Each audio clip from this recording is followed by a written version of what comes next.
Good evening everyone. Good evening. क्या हाल चाल है जी आप सभी के? कैसे हैं आप सभी लोग? Good evening, good evening, good evening दोस्तों, सभी का स्वागत है। कैसे हैं जी आप सभी लोग? बढ़िया हैं। चलिए शुरू करते हैं जी आज की क्लास। ये आपको पता है कि ये प्लस की आपकी क्लास है, आज आपकी स्पेशल क्लास नहीं है। स्पेशल क्लास फिलहाल आपकी मंडे, ट्यूसडे, वेडनेसडे 3 दिन चल रही है। आज आपकी 2 क्लासेस हैं, एक 7 से लेकर 9 बजे तक है, गुड इवनिंग, और एक आपकी रात को 10 से 12 बजे तक है। ये जो 7 से 9 वाली क्लास है ये आपकी इकोनॉमिक्स की क्लास है, और ये जो 10 से 12 वाली क्लास है ये आपकी फिजिक्स की क्लास है। इकोनॉमिक्स की आपको 1 या 2 क्लासेस ही और शो हो रही होंगी। इसमें आपका सिलेबस मैं पैक करा दूंगा। पिछली क्लास में मैंने आपको जो है, अगर आपने वो क्लास देखी है तो उसके अंदर आपको पढ़ाया गया होगा बजट कह रहा हूँ, आपके 5 ईयर प्लान्स हमने उसमें पूरे करे थे। क्या आपने ईमानदारी से उन्हें रिवाइज करा है घर पे? अगर आपने नहीं करा है तो आप एक पापी इंसान हैं। अगर आपने कर लिया है तो आप एक बहुत अच्छे इंसान हैं। जिसने नहीं करा है, मेक श्योर उस क्लास को रिवाइज करें, वो बहुत इंपॉर्टेंट डेटा है, आपसे पेपर में हर बार पूछा जाता है। ठीक है, चलिए शुरू करते हैं जी कहानी। स्पेशल क्लास 30, देखिए आप इतना चिंता ना करें। देखिए आपने अभी तक अगर अच्छे से तैयारी करी है तो पेपर में जो है आपको फायदा होगा ही होगा। आप ऐसे चिंता ना करें, बिंदास होकर कॉन्फिडेंस के साथ पेपर देते जाए। ठीक है, चलो शुरू करते हैं कहानी। पिछली क्लास में एक टॉपिक पैक करा था, पीडीएफ अपडेट में नहीं है। मैं सेशन के बाद एक बार चेक कर लूंगा मिठुन, अगर नहीं होगी मैं एक बार दोबारा से अपलोड कर दूंगा। ठीक है, उसके बाद भी अगर आपको किसी वजह से ना मिले तो आप अगली क्लास में मुझे जरूर बता दो। चलो शुरू करते हैं जी कहानी। ठीक है, आपको मैं एक बिल्कुल नया टॉपिक पढ़ाने वाला हूँ, फाइनेंशियल मार्केट। क्या इसका जिक्र पिछली क्लास में हमने करा था?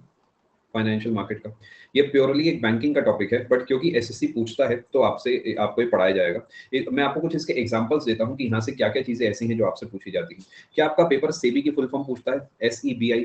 सेबी का एस्टेब्लिशमेंट का ईयर पूछता है, हेडक्वार्टर पूछता है, बिल्कुल। ट्रेजरी बिल आपने नाम सुना होगा, और shares, Bombay stock exchange, national stock exchange, अगर आपने ये सब नाम सुने हैं, Sensex, Nifty, blue chip companies, अगर आपका पेपर ये सब पूछता है तो इसका मतलब ये आपके सिलेबस का हिस्सा है। नाबार्ड पूछा था, नाबार्ड में कई बार कवर करा चुका हूं, मैं उम्मीद कर रहा हूं आपने उसे आंसर कर दिया होगा। फाइनेंशियल मार्केट के अंदर 2 चीजें कवर होती हैं, वो दोनों मैं आपको पढ़ाऊंगा। सबसे पहली है मनी मार्केट, दूसरी है कैपिटल मार्केट। देखिए सबसे पहली चीज जो हम इसमें पढ़ेंगे वो है मनी मार्केट, दूसरे नंबर पे हम पढ़ेंगे कैपिटल मार्केट। जो मनी मार्केट है इसे मुद्रा बाजार बोला जाता है, और जो कैपिटल मार्केट है इसे पूंजी बाजार बोला जाता है। अब 2 शब्द मैं आपके सामने लिखता हूँ, पहला लिखा है मुद्रा, दूसरा लिखा है पूंजी। आपको दोनों में से ऐसा कौन सा शब्द लगता है जो लंबे समय के लिए आपके दिमाग में लंबे समय की बात करता है? वो कौन सा शब्द है इसमें से? वो पूंजी या मुद्रा? हम कहते हैं हमारे घर वालों ने हमारे लिए क्या पूंजी जोड़ी है, अरे पूंजी इकट्ठी कर लो, लंबे समय में काम आएगी। जो पूंजी शब्द है ये लॉन्ग टर्म के लिए इस्तेमाल करा जाता है। मुद्रा यानी जो पैसा आपकी जेब में है, वो मनी है, वो एक शॉर्ट टर्म के लिए इस्तेमाल करा जाने वाला टर्म है। ये मैं इसलिए बता रहा हूँ बिकॉज पेपर आपसे ऐसा पूछता है कि इनमें से शॉर्ट टर्म कौन सा है। This is short term market and this is long term market. Now what is this term, कि ये शॉर्ट हो गया, लॉन्ग हो गया? ये जो क्राइटेरिया है ये है 1 साल, 1 ईयर। यानी अगर आप कोई भी डीलिंग करते हैं तो आप वो शुरू करते हैं 0 डेज से 1 साल तक, तो ये वाली डीलिंग आपकी काउंट होगी मनी मार्केट के अंदर। लेकिन अगर आप 1 साल से ऊपर की कोई डीलिंग करते हैं तो ये डीलिंग आपकी काउंट होगी कैपिटल मार्केट के अंदर। देखिए ये बारीकियां पता होनी चाहिए। मैं सीधा आते ही शेयर और डिवेंचर में फर्क बताना शुरू कर दूं, ट्रेजरी बिल और कमर्शियल पेपर पढ़ाना शुरू कर दूं, कोई फायदा नहीं होगा, बिकॉज ये पहले ये तो पता हो कि दोनों में फर्क क्या है। कैपिटल मार्केट जो है, ध्यान रखेंगे, ये 1 साल से लंबे टर्म के लिए इस्तेमाल करा जाने वाला टर्म है। अगर कोई चीज 1 साल से कम के लिए ट्रेड करी गई है तो वो मनी मार्केट के अंदर काउंट होगा। एग्जाम्पल के तौर पर मैंने आरबीआई से कागज खरीदा और उसे मैंने 91 दिन के बाद, 91 डेज के बाद वापसी कर दिया, तो वो जो ट्रांजेक्शन होगा वो मनी मार्केट के अंदर का ट्रांजेक्शन होगा। ऑन दी अदर हैंड, मैंने अपने बैंक से कोई कागज खरीदा, 4 साल के बाद उसे वापसी करा, वो कैपिटल मार्केट के अंदर काउंट होगा। आई होप आप जो फर्क है पूरे तरीके समझ गए। ठीक है जी, आई होप सब लोगों को सारी बात समझ आ रही है। अभी आसान आसान बातें बोल रहा हूँ, धीरे धीरे इसका लेवल बढ़ाते रहूंगा। यानी अगर मैं सबसे पहले आपके सामने मनी मार्केट लिखता हूँ, तो मनी मार्केट के अंदर securities having maturity less than 1 year are traded. आज स्पेशल क्लास नहीं, स्पेशल आपकी मंडे, ट्यूसडे, वेडनेसडे 3 दिन होती है। Now what is this security? जैसे मैं आपसे पैसे लेने आया तो आप कहेंगे अरे सिक्योरिटी के तौर पे क्या रखवा रहा है, तो मैं कहूंगा भाई मेरा फोन रख लो रेडमी का, और इसके बदले मुझे पैसा दे दो। यानी जो सामान एक ऐसा प्रूफ है कि ये पैसा वापसी मिलेगा, उसे हम सिक्योरिटी कह सकते हैं, कोलैटरल कह सकते हैं। यानी इस बाजार में वो चीजें डील होती हैं जिन्हें हम सिक्योरिटी कह सकते हैं, और वो 1 साल से कम के लिए, 1 साल तक के टर्म के लिए जो है डील होती है। समझ गए आप सभी लोग? मैंने अपनी कंपनी का एक छोटा सा हिस्सा आपको बेचा तो वो एक सिक्योरिटी हुई। समझ गए जी? अब इसके अंदर कौन कौन पार्टिसिपेट करता है? Who can participate in this money market? Participants की अगर मैं आपसे बात करता हूँ तो क्या इसके अंदर आरबीआई पार्टिसिपेट करता है? जी हाँ। क्या इसके अंदर बैंक्स पार्टिसिपेट करते हैं? जी हाँ। क्या इसके अंदर कंपनीज पार्टिसिपेट करती हैं? जी हाँ। ये तीनों कैटेगरीज ऑफ इंस्टीट्यूशंस पार्टिसिपेट करते हैं, ठीक है जी। नहीं, मॉर्टगेज जो है अलग चीज होती है मिथुन, वो गिरवी रखना होता है, वो एक हिस्सा हो सकता है। अब जैसे आप बैंक के कागज, बैंक से जब लोन लेते हैं तो आप मॉर्टगेज करते हैं किस चीज को, वो एक छोटा सा हिस्सा हो सकता है, बट सिक्योरिटी एक लार्जर टर्म हो गया, बड़ा टर्म हो गया, ठीक है, समझ गए आप सभी लोग। सिक्योरिटी कोई भी ऐसी चीज है जिसे आप पैसा लेने के समय जमा करेंगे, जो कागज पे लिखा होगा, ये प्रूफ है कि हमारे बीच ये ट्रांजैक्शन हुआ है, ठीक है, समझ गए। नहीं, नॉर्मल लोगों के पास कोई कंपनी नहीं है संस्कृति, तो ये लोग ही तो अपनी कंपनी का छोटा छोटा हिस्सा बेच पाएंगे, तो पार्टिसिपेंट इनमें ये लोग होते हैं। आम आदमी भी इन्हें खरीद सकता है, बट हम खरीदने वाले लोग हैं, ठीक है, समझ गए। आगे चलते हैं जी, अब आराम से समझते हैं। मान लेते हैं यहाँ पर आरबीआई बैठा है या कोई बैंक बैठा है, मान लेते हैं कोई कंपनी ए है, कोई भी है, इसे पैसा चाहिए क्योंकि इसे मुनाफा कमाना आता है, ठीक है। और ये है मार्केट जिसमें कई सारे लोग बैठे हुए हैं, मैं कह देता हूँ एक्स वाई जेड, ये तीनों लोग बैठे हुए हैं। तो याद है आपको पहले कॉन्सेप्ट समझाया था मैंने, जिसमें बताया था कि आरबीआई क्या करेगा, कागज दे देगा, लिक्विडिटी को वापसी खींच लेगा। सेम वही कुछ यहाँ पर होगा कि ये लोग जो है आरबीआई को, मान लेते हैं आरबीआई है या कोई बैंक है, इसे अपनी जेब से पैसा दे देंगे, और बदले में ये जो ए है, यहाँ से तो रुपया जाएगा, और ये जो ए है बदले में इन्हें जो है वो सिक्योरिटी दे देगा, जिस सिक्योरिटी को लेके घूमेंगे, और एक समय आएगा जब इस सिक्योरिटी को वापसी करके पैसा ले लेंगे। समझ पाएगी बात को। ये आप ध्यान रखना, जो सिक्योरिटीज हैं, securities are sold at discounted value. याद है ना डिस्काउंटेड वैल्यू का मतलब, यानी अगर 1 लाख लिखे हैं तो उसके बदले 1.25 लाख नहीं मिलेंगे, 1 लाख की चीज 90,000 की मिलेगी, और जो फेस वैल्यू है फाइनल अमाउंट आपको उतना ही मिलेगा, यानी आपको डिस्काउंट मिलेगा उस पर, बस बदले में आप अपना पैसा इन्वेस्ट करके रखेंगे, और तो एक समय के बाद आपको पूरा पैसा मिल जाएगा, ठीक है जी। आगे चलते हैं। अब एक एसएससी ओरिएंटेड सवाल, who is the regulator of financial market. ये जो फाइनेंशियल मार्केट जिसके दोनों हिस्से हैं, इसके रेगुलेटर, इसका रेगुलेटर कौन है। पहला सवाल ये है आरबीआई, बट इसे थोड़ा सा स्पेसिफिक करते हैं। अगर आपसे कोई कहता है ये आपके लिए बहुत इंपॉर्टेंट है, रेगुलेटर ऑफ मनी मार्केट, तब क्या आंसर देंगे आप,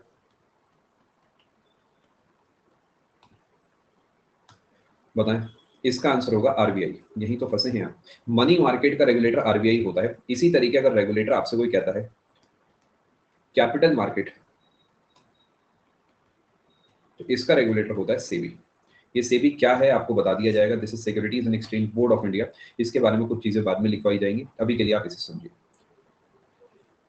ठीक है जी, समझे आप। यानी ओवरऑल सब काम चलता है आरबीआई के कंट्रोल में, लेकिन एक छोटा सा हिस्सा ऐसा है जो आरबीआई कहता है बेटा सेबी तुम इसे संभालोगे क्या, वो कहेगा हाँ मैं सेबी हूँ और मैं इसे संभाल लूंगा। यानी ओवरऑल छत्र छाया जो है आरबीआई की है, लेकिन एक छोटा सा हिस्सा ऐसा है जिसके लिए एक स्पेसिफिक ऑफिसर बना दिया गया है, स्पेसिफिक डिपार्टमेंट इंस्टीट्यूट बना दिया गया है, जिसका नाम है SEBI. Are you understanding the point. RBI की पूरी हिस्ट्री आपको पढ़ा दी गई है, सेबी के बारे में कुछ बढ़िया बढ़िया बातें मैं आपको यहाँ पे बताऊंगा, 2-4 बातों से ज्यादा नहीं करेंगे, बिकॉज पेपर 2-4 ही बातें पूछता है। आरबीआई की हिस्ट्री आप पढ़ चुके हैं, सेबी के बारे में 2-4 शब्द आपको मैं बताना चाहूंगा। सबसे पहले full form, securities and exchange board of India. ये एक रेगुलेटरी बॉडी है। रेगुलेटरी बॉडी का मतलब इसका काम है मार्केट को रेगुलेट करना, अगर कोई गलती करेगा तो उसे पनिशमेंट देना, ये इसका काम है। ये अपने आप कुछ नहीं कर रहा है, इसका काम सिर्फ मार्केट का रेगुलेशन है।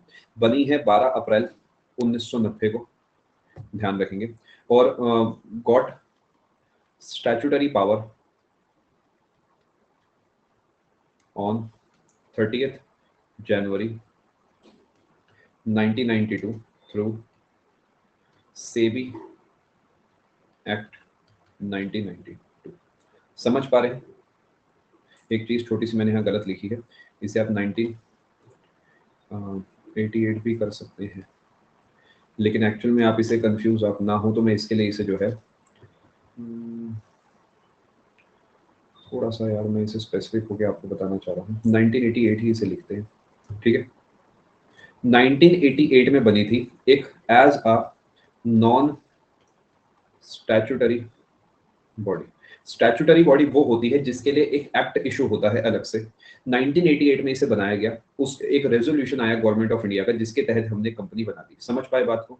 फाइनली हमने 1992 में एक एक्ट पेश करा, जिसके तहत वही सेबी एक स्टैट्यूटरी बॉडी बन गई, और 1992 में। आप दोनों बातों में फर्क समझ पाए। दोनों बातें अलग अलग हैं, दोनों के अलग अलग आंसर है, कृपया ध्यान रखिएगा, ठीक है। एग्जाम में अगर ऐसा सवाल आता है कब बनी है, तो उसका आंसर आप देंगे 12 अप्रैल वाला, और कौन कब इसे स्टैट्यूटरी पावर मिली है, वो मिली है आपकी 30 जनवरी 1992, ठीक है जी। ये जो डेटा मैं लिखता हूँ, ये मैं डेटा हमेशा सरकारी साइट से उठा के लिखता हूँ। अगर मैं आपको स्टेटमेंट बताऊँ सरकारी साइट का, तो वो ऐसा कुछ होगा कि it was established as a non statutory body on 12th April 1988 through a resolution by of government of India, ऐसा कुछ लिखा होगा। और उसके बाद लिखा होगा it got statutory status via SEBI act 1992 which came into force on 30th January 1992, ऐसा कुछ लिखा होगा। ठीक है, मैं कोई वर्ड फॉर वर्ड नहीं बोल रहा हूँ, बस थोड़ा बहुत मुझे ध्यान है कि ऐसी कोई वर्डिंग वहां पे होनी चाहिए। ठीक है जी। स्टैट्यूटरी बॉडी वो होती है जिसके लिए प्रॉपर एक एक्ट आता है, जिसके लिए एक्ट नहीं आता वो नॉन स्टैट्यूटरी बॉडी होती है। ठीक है जी, आगे चलें दोस्तों।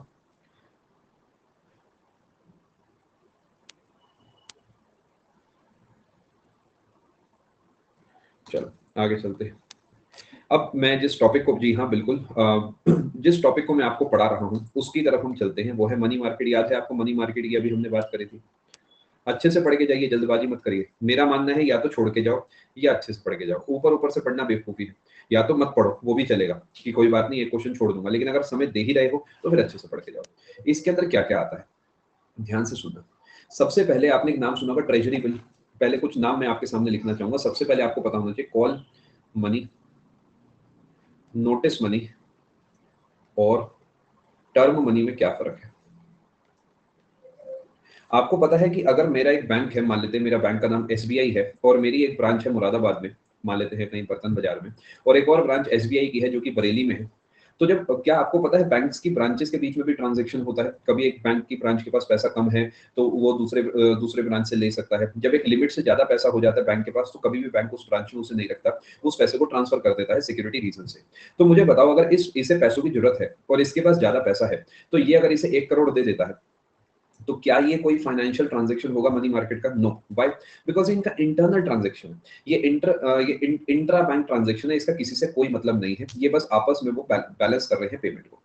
बट अगर मैं आपसे बात करता हूँ, यही एसबीआई जो है एचडीएफसी से पैसा उधार लेता है, तो क्या ये एक ट्रांजैक्शन होगा? जी हाँ बिल्कुल, बिकॉज एसबीआई एक अलग इंस्टीट्यूट है या इंस्टीट्यूशन है, और एचडीएफसी एक अलग इंस्टीट्यूशन है। तो डेफिनेटली ये जो है आपका एक जो है एक डेफिनेटली एक फाइनेंशियल ट्रांजैक्शन माना जाएगा। अब ये पैसा कितने समय के लिए लिया जाता है, उस पर डिपेंड करता है कि इसे हम कॉल मनी बोलेंगे, नोटिस मनी बोलेंगे या टर्म मनी बोलेंगे। देखो, टर्म शब्द को सुन के आप समझ गए होगे लंबे टर्म के लिए लिया जाएगा। तो ये होता है 2 हफ्ते से ज्यादा, यानी 15 दिन से। अब सोचो मनी मार्केट का ट्रांजेक्शन है, तो ये इससे ऊपर तो नहीं जा सकता। ये आप समझ गए? क्योंकि 364 से ऊपर जाएगा तो वो डेफिनेटली कैपिटल मार्केट में हो जाएगा। तो मनी मार्केट के अंदर जो अपर लिमिट है वो होगी 364 डेज।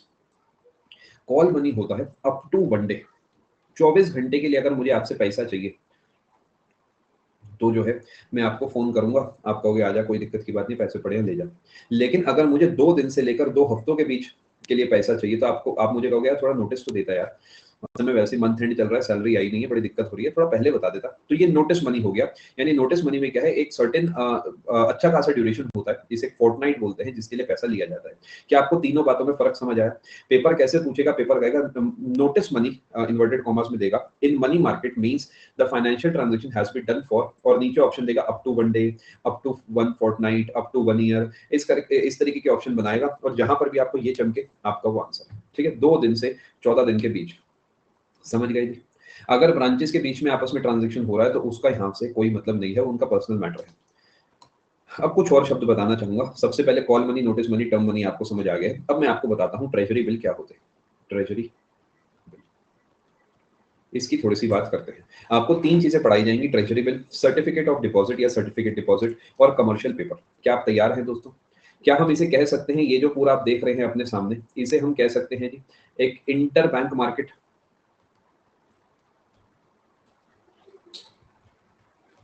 सोचिए। क्योंकि इंटर शब्द, देखो कई बच्चों को ये नहीं पता होगा, बता देता हूं। जब आप इंटर शब्द लगाते हैं, तो वो एक से दूसरे के बीच में होता है। अगर मैं कहता हूं इंटर स्कूल कंपटीशन है, तो इसका मतलब है स्कूल 1 जो है वो स्कूल 2 से फाइट करेगा।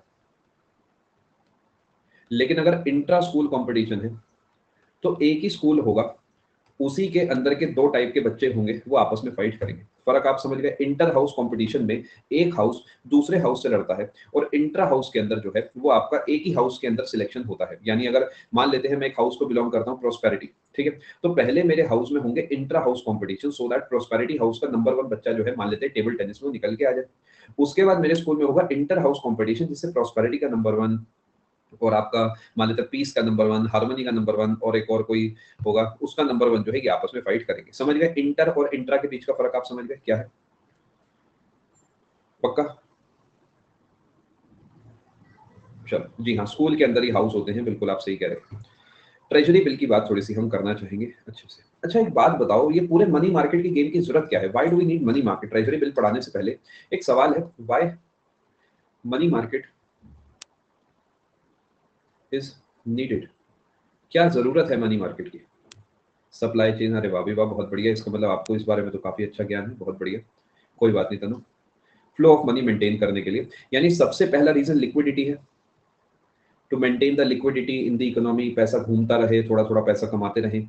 क्या दूसरे नंबर पे यहाँ पर सेफ्टी भी एक बड़ा रीजन है जिसकी वजह से लोग इसमें इन्वेस्ट करते हैं? बिकॉज अगर कोई एचडीएफसी से कोई आप सामान खरीदते हो तो डेफिनेटली यार वो सेफ होगा, एचडीएफसी कहीं नहीं डूब रहा। आरबीआई से खरीद तो हाँ यार सेफ होगा, कोई खास दिक्कत की बात नहीं। समझ पा रहे हैं? इसी तरीके तीसरा एक कॉन्सेप्ट होता है डिस्काउंट प्राइसिंग का। डिस्काउंट प्राइसिंग आप समझते हैं कि आपको 1 लाख की चीज 90,000 में मिल जाती है, तो यहाँ पर आप, इसका मतलब ये है कि आपको इसमें प्रॉफिट होता है। बिकॉज अगेन प्रॉफिट तो बहुत जरूरी है, प्रॉफिट नहीं होगा तो आप क्यों ही काम करेंगे, है ना? ये 3 रीजन होते हैं जिसकी वजह से मनी मार्केट की जरूरत होती है। और सबसे बढ़िया बात यह है कि शॉर्ट टर्म इन्वेस्टमेंट्स हैं, हाथों हाथ आपका गेन हो सकता है। अगर आपके पास कुछ पैसा पड़ा है 1 महीने के लिए, उस 1 महीने में भी आप पैसे से पैसा कमा सकते हैं। अब मैं आपको पढ़ाता हूँ जी ट्रेजरी बिल के बारे में।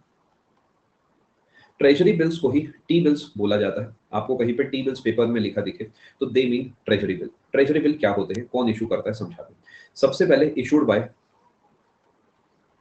Central government. RBI can issue on it's behalf. समझ गए? आप जानते हैं ना, आरबीआई सेंट्रल गवर्नमेंट ये सब भाई भाई है, यानी सेंट्रल गवर्नमेंट के बिहाफ पे आरबीआई भी इस काम को कर सकता है, can also issue on it's behalf. RBI भी काम कर सकता है, ठीक है जी। ये पूरी मनी मार्केट के one of the safest investment options माने जाते हैं। They are highly secured by, because government issue कर रही है, गवर्नमेंट पे तो विश्वास करना ही पड़ेगा, आपने ही चुना है, ठीक है। तो इन्हें जो है हम ये भी कहते हैं that is zero risk instruments. क्योंकि आप समझ गए जीरो रिस्क क्यों बोला है मैंने इसे। एक्चुअली जीरो रिस्क नाम का कुछ भी नहीं होता, होने को तो कुछ भी हो सकता है, लेकिन फिर भी ऑलमोस्ट जीरो को भी जीरो ही कह दिया जाता है, यानी ये बहुत सेफ है, आप यहाँ पे इन्वेस्टमेंट कर सकते हो, ठीक है जी। अभी कितने टाइप के होते हैं मैं आपको समझाता हूँ। 3 अलग अलग जो है मेच्योरिटी पीरियड्स होते हैं इसमें। 3 महीने, 6 महीने और 12 महीने, यानी 91 डेज, इसका डबल 182 डेज, इसका डबल 364 डेज। देखो 365 जा नहीं सकते तो 364 होगा, उसका आधा करो और उसका आधा करो, ये 3 आपके आंसर हो जाएंगे। समझ गए? 3 टाइप के इशू करे जाते हैं। और 90 आपको पेपर में क्या कहेगा, पेपर में ऑप्शन दे देगा एक 728 डेज वाला, और कहेगा बताओ कौन सा ऐसा है टी बिल जो कि इनवैलिड है, जो कि इशू नहीं करा जा सकता गवर्नमेंट के द्वारा। तो वो 728 वाला आंसर होगा। और ये मैं अपने पास से नहीं बना रहा हूँ ये सवाल, ये प्रीवियस ईयर क्वेश्चन एग्जैक्ट है। यही 4 ऑप्शन थे, 91, 182, 364, 728, और यही क्वेश्चन था कि कौन सा गलत है। आपका आंसर 728 था। तो प्रीवियस ईयर क्वेश्चन में आपको साथ में बताते चल रहा हूं, ठीक है। देखिए जनरली जब गवर्नमेंट को जरूरत होती है तब। चलें आगे दोस्तों, सरकार जब चाहे इशू कर सकती है। अभी तक आपको जो बताया गया है वो ट्रेजरी बिल के बारे में बताई गई है कुछ बातें। सबसे पहले कौन इशू करता है, central government. Zero risk instrument इन्हें कहा जाता है because they are highly secured, because they are issued by the government itself.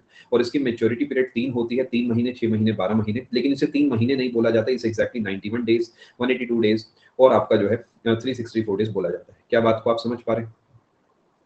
और ये ऑब्वियसली आपको डिस्काउंटेड प्राइस पे मिलते हैं, मैंने पहले ही लिख दिया है तो इसका कंफ्यूजन आपको नहीं होना चाहिए, ठीक है जी। अब आते हैं दूसरे नंबर पे। अभी तक आपको मैंने कॉल मनी वाले पोर्शन के बाद पहला ट्रेजरी बिल पढ़ाया है, दूसरा पढ़ा रहा हूँ। जी हाँ बिल्कुल ले सकते हैं, क्यों नहीं।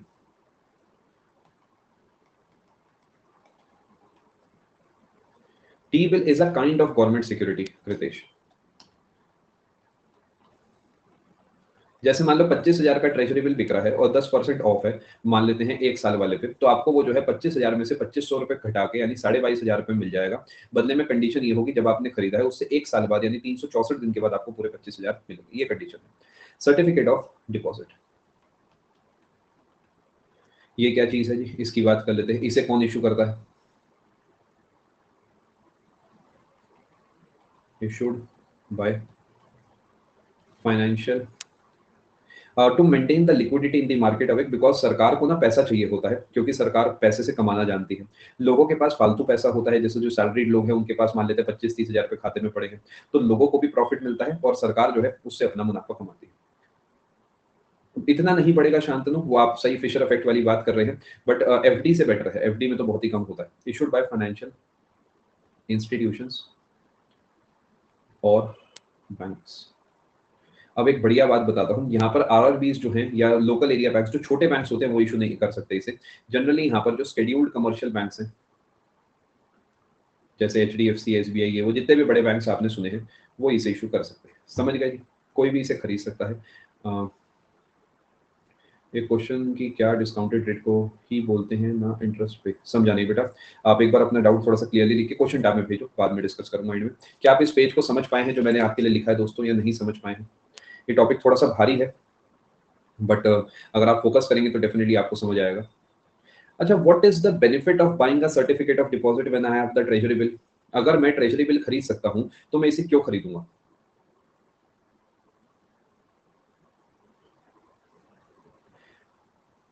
Duration long term no, money market पढ़ रहे हैं, टर्म तो सेम है, वही 3 महीने, 6 महीने, 12 महीने। इनफैक्ट आप 7 दिन के लिए भी खरीद सकते हो और 1 साल तक के लिए खरीद सकते हो। लिख देता हूँ, ड्यूरेशन 7 days to 364 days। एक फायदा तो यहाँ पर चमक गया होगा कि अगर मेरे को थोड़े ही समय के लिए पैसा लगाना है तो मैं इसमें लगा सकता हूँ, ये तो आपको दिख गया होगा। ठीक है, दूसरे नंबर पे जो है ये एक यहाँ पर फायदा है, they provide slightly higher returns. समझ गए? और तीसरे नंबर पे they can be issued only for a larger sum. ये मिनिमम 1 लाख या 1 लाख के मल्टीपल में आप इसे खरीद सकते हो, उसे आप 25,000 के मल्टीपल में खरीद सकते हो। तो अगर आपके पास ज्यादा पैसा है और उससे आप ज्यादा ही परसेंटेज कमाना चाहते हो और समय आपके पास कम है, ये कुछ कॉम्बिनेशन बन सकता है जिसमें आप सर्टिफिकेट ऑफ डिपॉजिट खरीदना चाहोगे। I know Himanshu, financial literacy in our country is I suppose on a very low side. आप अपनी बात कर रहे हैं, मैं अपने आप को कभी कभार सोचता हूँ कि जब मैं स्कूल में था, जब मैं कॉलेज में था, तो मुझे ये सब क्यों नहीं पता था। See the problem with our education system, see we can discuss the problem, right? ये कई लोग कहते हैं कि सर प्रॉब्लम की बात ही मत करो, आप तो बुरे इंसान बन जाओगे। नो, जब तक हम प्रॉब्लम ही डिस्कस नहीं करेंगे तब तक कैसे काम बनेगा? कभी सती प्रथा का डिस्कशन ही किसी ने ना करा होता तो आज वो दूर कैसे होती? प्रॉब्लम इतनी सी है कि हम लोग जो है फाइनेंशियल लिटरेसी को उतना ज्यादा महत्व नहीं दे रहे। सिंपल सा एक फैक्ट बता दूं, जो बच्चा साइंस साइड से पढ़ रहा है वो बच्चा ज्यादा होशियार माना जाता है जो बच्चा कॉमर्स से पढ़ रहा है उससे। In general, I am not saying मैं ऐसा मानता हूं या आप ऐसा मानते हो, इन जनरल माना जाता है कि अगर आप 90% लाए हो तो आप साइंस लोगे, 70 लाए हो तो कॉमर्स लोगे, 50 लाए हो तो आर्ट्स लोगे। ये बिल्कुल गलत है, क्योंकि कॉमर्स मुझे ऐसा लगता है साइंस से भी ज्यादा मुश्किल है। Science is somewhat conceptual, but commerce भी अपने आप में जो है बहुत भारी चीज है और प्रैक्टिकल लाइफ से जुड़ी हुई चीज है। यानी अगर मैं दोबारा जन्म लूंगा और मुझे सब याद रहेगा जो जो हुआ, तो मैं अगली बार कॉमर्स लेना पसंद करूंगा, बिकॉज कॉमर्स से मुझे स्कूल टाइम पे ही जो है पता लग जाएगा कैसे पैसे को मैनेज करना है ना? आई होप यू अंडरस्टैंड कॉमर्स का इंपॉर्टेंस क्या है लाइफ में। हाँ, मैंने अब काफी कुछ पढ़ लिया है, तो मैं कॉमर्स लेवल का भी हो चुका हूँ, आर्ट्स का भी हो चुका हूँ, बट ये स्कूल टाइम पे पता लग जाएगा, तो अकॉर्डिंगली जो है you can plan it out better. क्या पता तब तक कुछ और ही कहानी हो चुकी हो। खैर आगे चलते हैं, चले जी आगे। अच्छा, एक प्रॉब्लम ये भी है कि स्कूल में तुम कॉमर्स भी ले लो ना तो भी तुम्हें कुछ पल्ले नहीं पड़ेगा। ये बुरी बात मैं बोल रहा हूँ बट यही सत्य है, कुछ ही ले लो ये जब तक खुद से आप एक्स्ट्रा एफर्ट नहीं करोगे तब तक नहीं समझ आएगा कुछ। बहुत सारे आर्ट्स के बच्चे हैं, आर्ट्स के बच्चे अपनी 12वीं पूरी पास कर लेते हैं, बीए पूरी कर लेते हैं, लेकिन उन्हें उनसे ज्यादा हिस्ट्री पढ़ा आजकल के पढ़ाने वाले लोगों को आती है, बिकॉज हमने थोड़ा सा एफर्ट लगाया है। उन्होंने बस आंसर बड़े बड़े लिखे और बस डिग्री ले ली। मैं ऐसा सबका नहीं कह रहा, डोंट गेट ऑफेंडेड और समथिंग, मैं इन जनरल एक डिस्कशन कर रहा हूँ। ठीक है जी, आगे चलते हैं। क्या इस पूरे पेज को आप समझ पाए? नहीं नहीं, 25,000 के मल्टीपल या 25,000 के दाम पे शांतनु। ठीक है जी, जी हाँ बेटा दिव्यांश, वो मैंने इसलिए स्टार्टिंग में लिख दिया, सबका यही हाल है। चले दोस्तों आगे। क्या यहाँ पर दे आर मोर या they have more liquidity than T bills? Yes, because मैं एक ही हफ्ते में बेच दूंगा, 10 ही दिन में बेच दूंगा, थोड़े से ही समय के लिए पैसा है मेरे पास, मैं कोई बात नहीं, देखी जाएगी जो होगा। जैसे ही मेरे घर से पैसे आए, मेरे फीस के 97,250 रुपए बीटेक के मुझे भरने से, मान लो सेकंड ईयर के, मुझे पता लग गया अभी 1 महीना है, कोरोना के चक्कर में डेट आगे बढ़ गया, लगा दूंगा, सर्टिफिकेट ऑफ डिपॉजिट खरीद लूंगा, हो जाएगा अपना काम, 1 महीने का खर्चा निकल जाएगा, या देखी जाएगी जो होगा फिर, या तो 1 महीने का खर्चा निकल जाएगा या होम पोस्टिंग हो जाएगी, दोनों में ही पैसे बचने। चलो खैर आगे चलते हैं। सर्टिफिकेट ऑफ डिपॉजिट मैंने आपको बता दिया है। तीसरे नंबर पे आता है जी कमर्शियल पेपर। होम पोस्टिंग की होगी यार, जब फीस नहीं भर पाऊंगा तो घर ही भेजेंगे मुझे, और क्या करेंगे। Yes Himanshu, commercial paper. आराम, अच्छा आप समझ आया तुम लोग को जो करे भाई गजब। कमर्शियल पेपर इतना मत पढ़ा करो कि इंसानी जोक तुम लोगों को समझ ना आए। कमर्शियल पेपर की बात करते हैं। अब कमर्शियल पेपर जो है वो इशू करा जाता है बाय कंपनीज।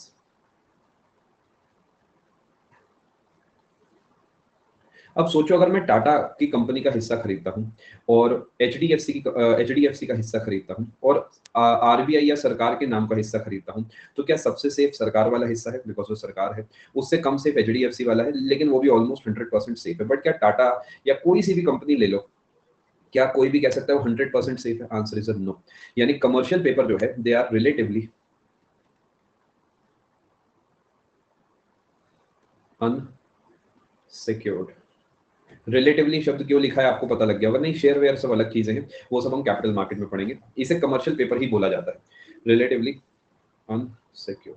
समझ गए कि अनसिक्योर है, इनसिक्योर नहीं है तुम लोगों की तरह। बात बात पे अनसिक्योर का मतलब जो सिक्योर नहीं है, यानी जो है हो सकता है आपका घाटा जिसमें हो जाए।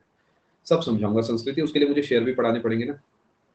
ठीक है, ये समय के बीच बीच में जो है कंपनी इशू करती है, इसके लिए आपको थोड़ा सा अखबारी टाइम से अभी पढ़ना पड़ा करेंगे, उसमें सब लिखा होता है। सेम बैंक आपका भी आंसर है। यस हिमांशु, मैं उम्मीद कर रहा हूँ ये बात आप समझ पा रहे हैं। Then why this is sold and bought. सबसे पहले जो इसका टर्म है 1 डे टू 270 डेज है। जनरली जाने को थ्योरेटिकली 364 तक जा सकता है। They offer higher rate of interest. Yes, simple सी बात है। Higher the risk higher the return, जितना ज्यादा रिस्क लेंगे उतना ज्यादा आपको पैसा मिलेगा। ठीक है, अपने देश में कोई खास ये मतलब इतना ज्यादा नहीं चलता जितना बाहर के देशों में चलता है। जापान वगैरह में इसे बहुत खरीदा जाता है, यूएसए में, इनफैक्ट ऑस्ट्रेलिया में, यूके में, इन सब देशों में इसे काफी ज्यादा इसमें इन्वेस्टमेंट करा जाता है। ठीक है, और समझ गए बात को इतने ज्यादा सिक्योर ये नहीं होते। आगे चलते हैं जी। क्या यहाँ तक आप बात समझ पाए हैं? कुछ नहीं है, कंपनी ने, एक कंपनी है जिसने लिख दिया आपको, मान लेते हैं कंपनी है बाटा।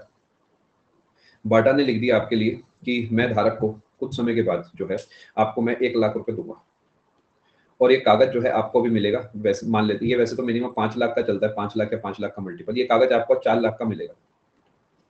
ठीक है, अब आप 1 साल के बाद गए तो वहां बाटा था ही नहीं, वहां टाटा था। समझ पा रहे हैं?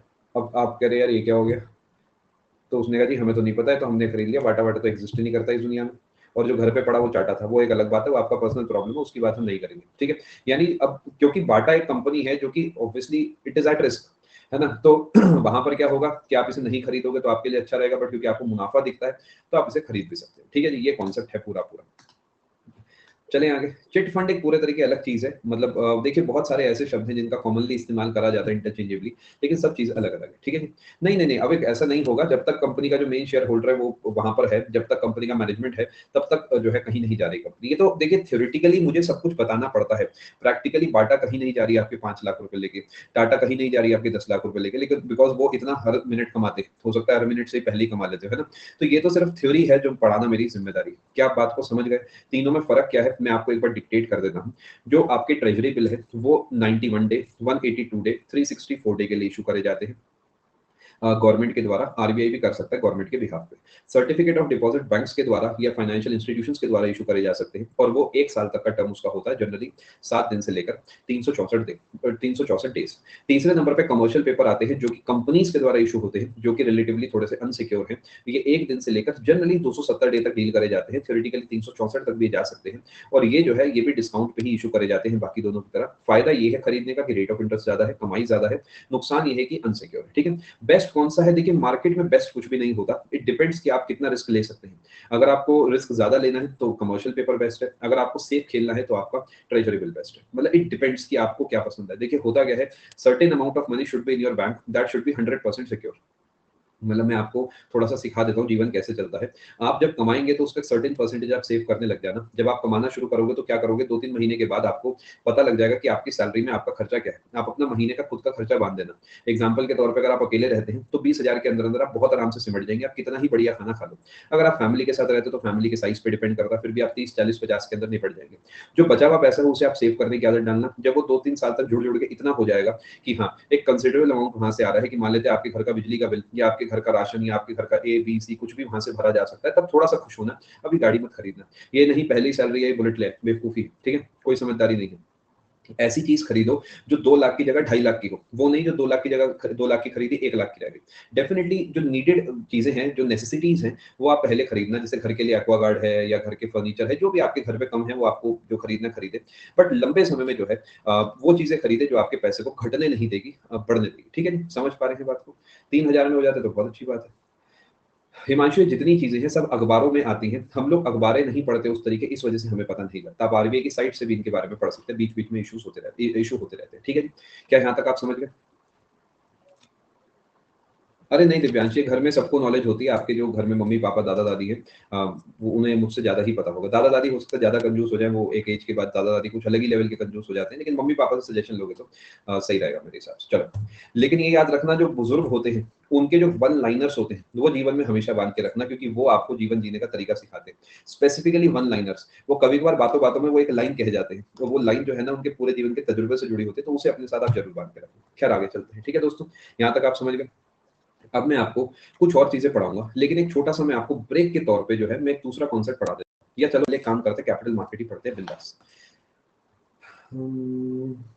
आप मुझे रोल नंबर चाहे तो बेटा टाइप करके अपना डाउट भेज सकते हैं, चाहे तो आप रेज हैंड मुझे यहाँ पे भेज सकते हैं। मैं एक काम करता हूँ, आप मुझे फिजिक्स वाली क्लास में भेजो, रात को करीब 11:30 बजे आप मुझे याद दिलाना, मैं आपका रेज हैंड लेके जाऊंगा, आप चिंता मत करो। ठीक है, चलो पहले कैपिटल मार्केट ही अपना पढ़ते हैं। मनी मार्केट आपको पूरे तरीके से समझ आ गया? चलो, अब दूसरे नंबर पे पढ़ा रहा हूं आपको कैपिटल मार्केट। कैपिटल मार्केट सबसे पहले यहां पर होगी long term dealing, long term transactions. Long term का मतलब यहां पर है मोर देन 1 ईयर। दूसरे नंबर पे this is regulated by SEBI. अब सेबी के बारे में कुछ भी नहीं लिखा जाएगा, ऑलरेडी नोट्स बन चुके हैं। ठीक है जी, यहां तक आप समझ गए? वहां पे शायद हेडक्वार्टर नहीं लिखा था, तो let me right the headquarters also, Mumbai, Maharashtra. ठीक है, हेडक्वार्टर इसका मुंबई में है। कैपिटल मार्केट का रेगुलेशन सेबी करेगा। यानी मान लो कोई कंपनी आपके साथ चीटिंग कर देती है, तो आपको क्या लगता है कि उसे उसका गला कौन पकड़ेगा? उसका गला आरबीआई नहीं पकड़ेगा, उसका गला सेबी पकड़ेगा। बिकॉज आरबीआई ने सेबी को ये पावर दे रखी है कि तुम्हें जो ठीक लगे करो। अगर तुम्हें तुमसे भी कोई केस हल नहीं होता तो मुझे उसे ट्रांसफर कर सकते हो। क्या बात को आप समझ पा रहे हैं? यहां से जो भी पढ़ाऊंगा वो टफ होगा, थोड़ा सा टफ होगा ही होगा। ठीक है, ईडी एनफोर्समेंट डायरेक्टोरेट होता है, वो एक अमाउंट से ऊपर के केसेस उठाता है। जनरली 5 करोड़ से ऊपर के केसेस उठाता है। ऐसा कुछ फिक्स नहीं है, बट जनरली स्पीकिंग ईडी जो है बहुत बड़े जो स्कैम्स होते हैं, बहुत बड़े लेवल पे जो पैसे का लेन देन हो जाता है गलत तौर पे, उसमें डील करता है। छोटे मोटे केसेस वो नहीं उठाता। ठीक है, चलो कैपिटल मार्केट का थोड़ा थोड़ा मैंने आपको बता दिया। अब आगे चलते हैं। इसी कैपिटल मार्केट को हम बोलते हैं सिक्योरिटीज मार्केट। सिक्योरिटीज मार्केट, पहले थोड़ा सा कॉन्सेप्ट समझाऊंगा, ध्यान से सुनना, प्यारा कॉन्सेप्ट है। मान लेते हैं एक कंपनी है आपकी, जिस कंपनी का नाम है चटपट।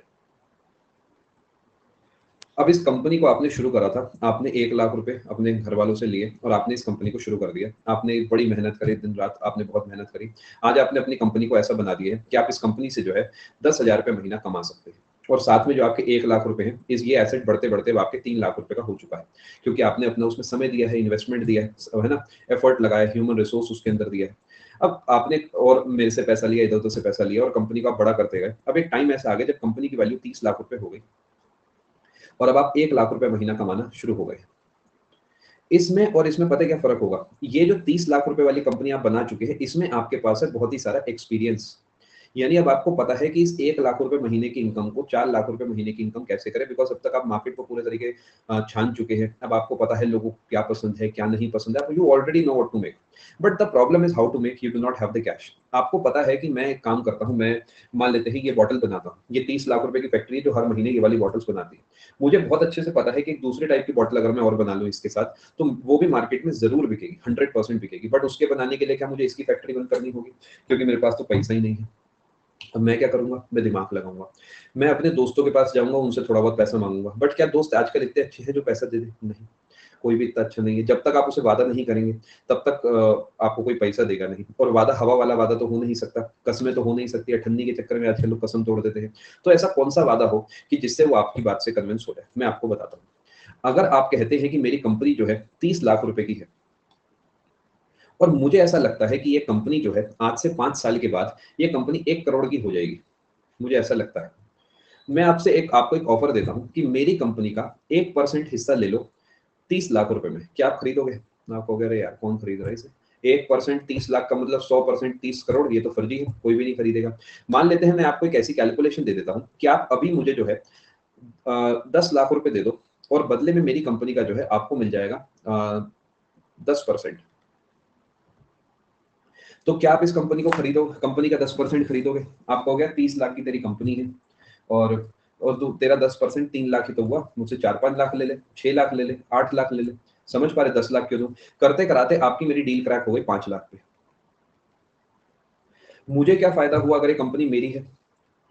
मेरे को 5 लाख रुपए मिल गए, और अब मैंने उस 5 लाख रुपए से बिजनेस करके इस बिजनेस को ग्रो करा, ठीक है, और मेरा पैसा बढ़ा, बिना बात बाहर से पैसा आया, किसी और के पैसे से मैं कमा रहा हूँ अपना दिमाग लगा के। आपको क्या फायदा हुआ कि ये कंपनी जब 5 साल के बाद 10 करोड़ 1 करोड़ की हो जाएगी, तो आपका जो पैसा है वो 10% के हिसाब से 10 लाख हो गया।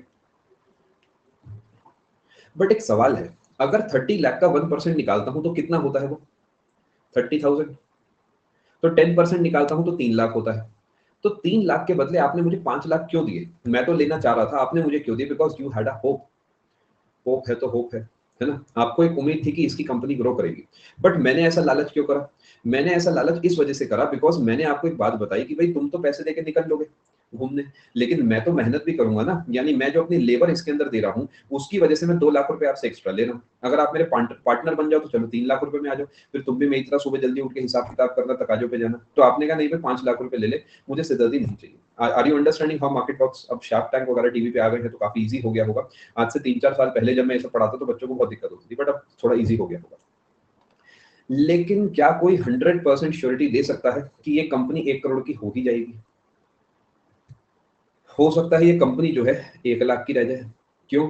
सिंपल सा रीजन देता हूँ, प्लास्टिक बैन हो गया, और आपने सारी पूंजी आपने बहुत बड़ा डील साइन करी थी किसी से, और सरकार ने कहा प्लास्टिक बैन हटाओ इसे, और आप पैसा जो है दे चुके हो, वो जबरदस्ती प्लास्टिक आ गया आपके पास। अब एक तो प्लास्टिक बैन हो गया, ऊपर से वो आ गए सरकारी लोग कि इतना सारा प्लास्टिक तुमने क्यों खरीद लिया, हमने तो इसे बैन करा था। अब कंपनी आपकी डूब गई, है ना? देखो कितना सेफ खेलता हूँ मैं। जब तक कंपनी ग्रो कर रही थी तब तक कंपनी मेरी थी, जैसे ही डूबने लगी तो कंपनी आपकी डूब गई। यही यही होना चाहिए भैया, बिजनेसमैन ऐसे ही सोचता है, ठीक है? कंपनी आपकी डूब गई, हमें क्या लेना देना इस कंपनी से, ठीक है? अब कंपनी डूबने से क्या हुआ, जब 1 लाख रुपए रह गए तो वो मेरे पास आया कि मेरा 10% दो। मैंने कहा अपना 10% लो। कह रहा एक छोटी सी गलती हुई है आपसे, वो गलती ये है कि आपने 10,000 रुपए दे दिए हैं मुझे गलती से 10 लाख से। मैं कहूंगा एक छोटी सी गलती तुमसे भी हुई थी, वो गलती क्या थी जी? तुमने मुझ पे जो है विश्वास कर लिया था, तो बस गलती से गलती कैंसिल हो गई, बात खत्म, चलो घर को निकलो, है ना? ये कॉन्सेप्ट चलता है जनरली कंपनीज में। यानी डेफिनेटली उम्मीद है कि ग्रो करेगी, बट सर्टेनिटी कोई नहीं है। क्या कोई बड़ी कंपनी ऐसी सर्टेनिटी दे सकती है लाइक रिलायंस और टाटा और टेस्ला और एनी कंपनी? नो, कोई भी कंपनी ये सर्टेनिटी आपको पूरी दुनिया में नहीं दे सकती। एलॉन मस्क के कंपनी के मैंने शेयर खरीद लिए, टेस्ला के मान लो, ठीक है? अब वो बागड़ बिल्ला कुछ भी आगे कह गया टीवी पे, उसने कह दिया अरे सब फर्जी है, और उसके शेयर जो है 20% गिर गए। तो उसके शेयर नहीं गिरे, मेरे भी शेयर गिर गए, बिकॉज कंपनी की ही वैल्यू जो है पहले से बहुत कम हो गई। अभी तक मुझे बहुत अच्छा लग रहा था, अब वो मुझे बुरा लगने लगा, क्योंकि मेरा नुकसान हो गया ना। अभी तक मुझे बहुत बढ़िया लगता था, कूल डूड लगता था, बट अब मुझे ही क्या लेना उससे? समझ गए क्या कहानी है पूरे तरीके?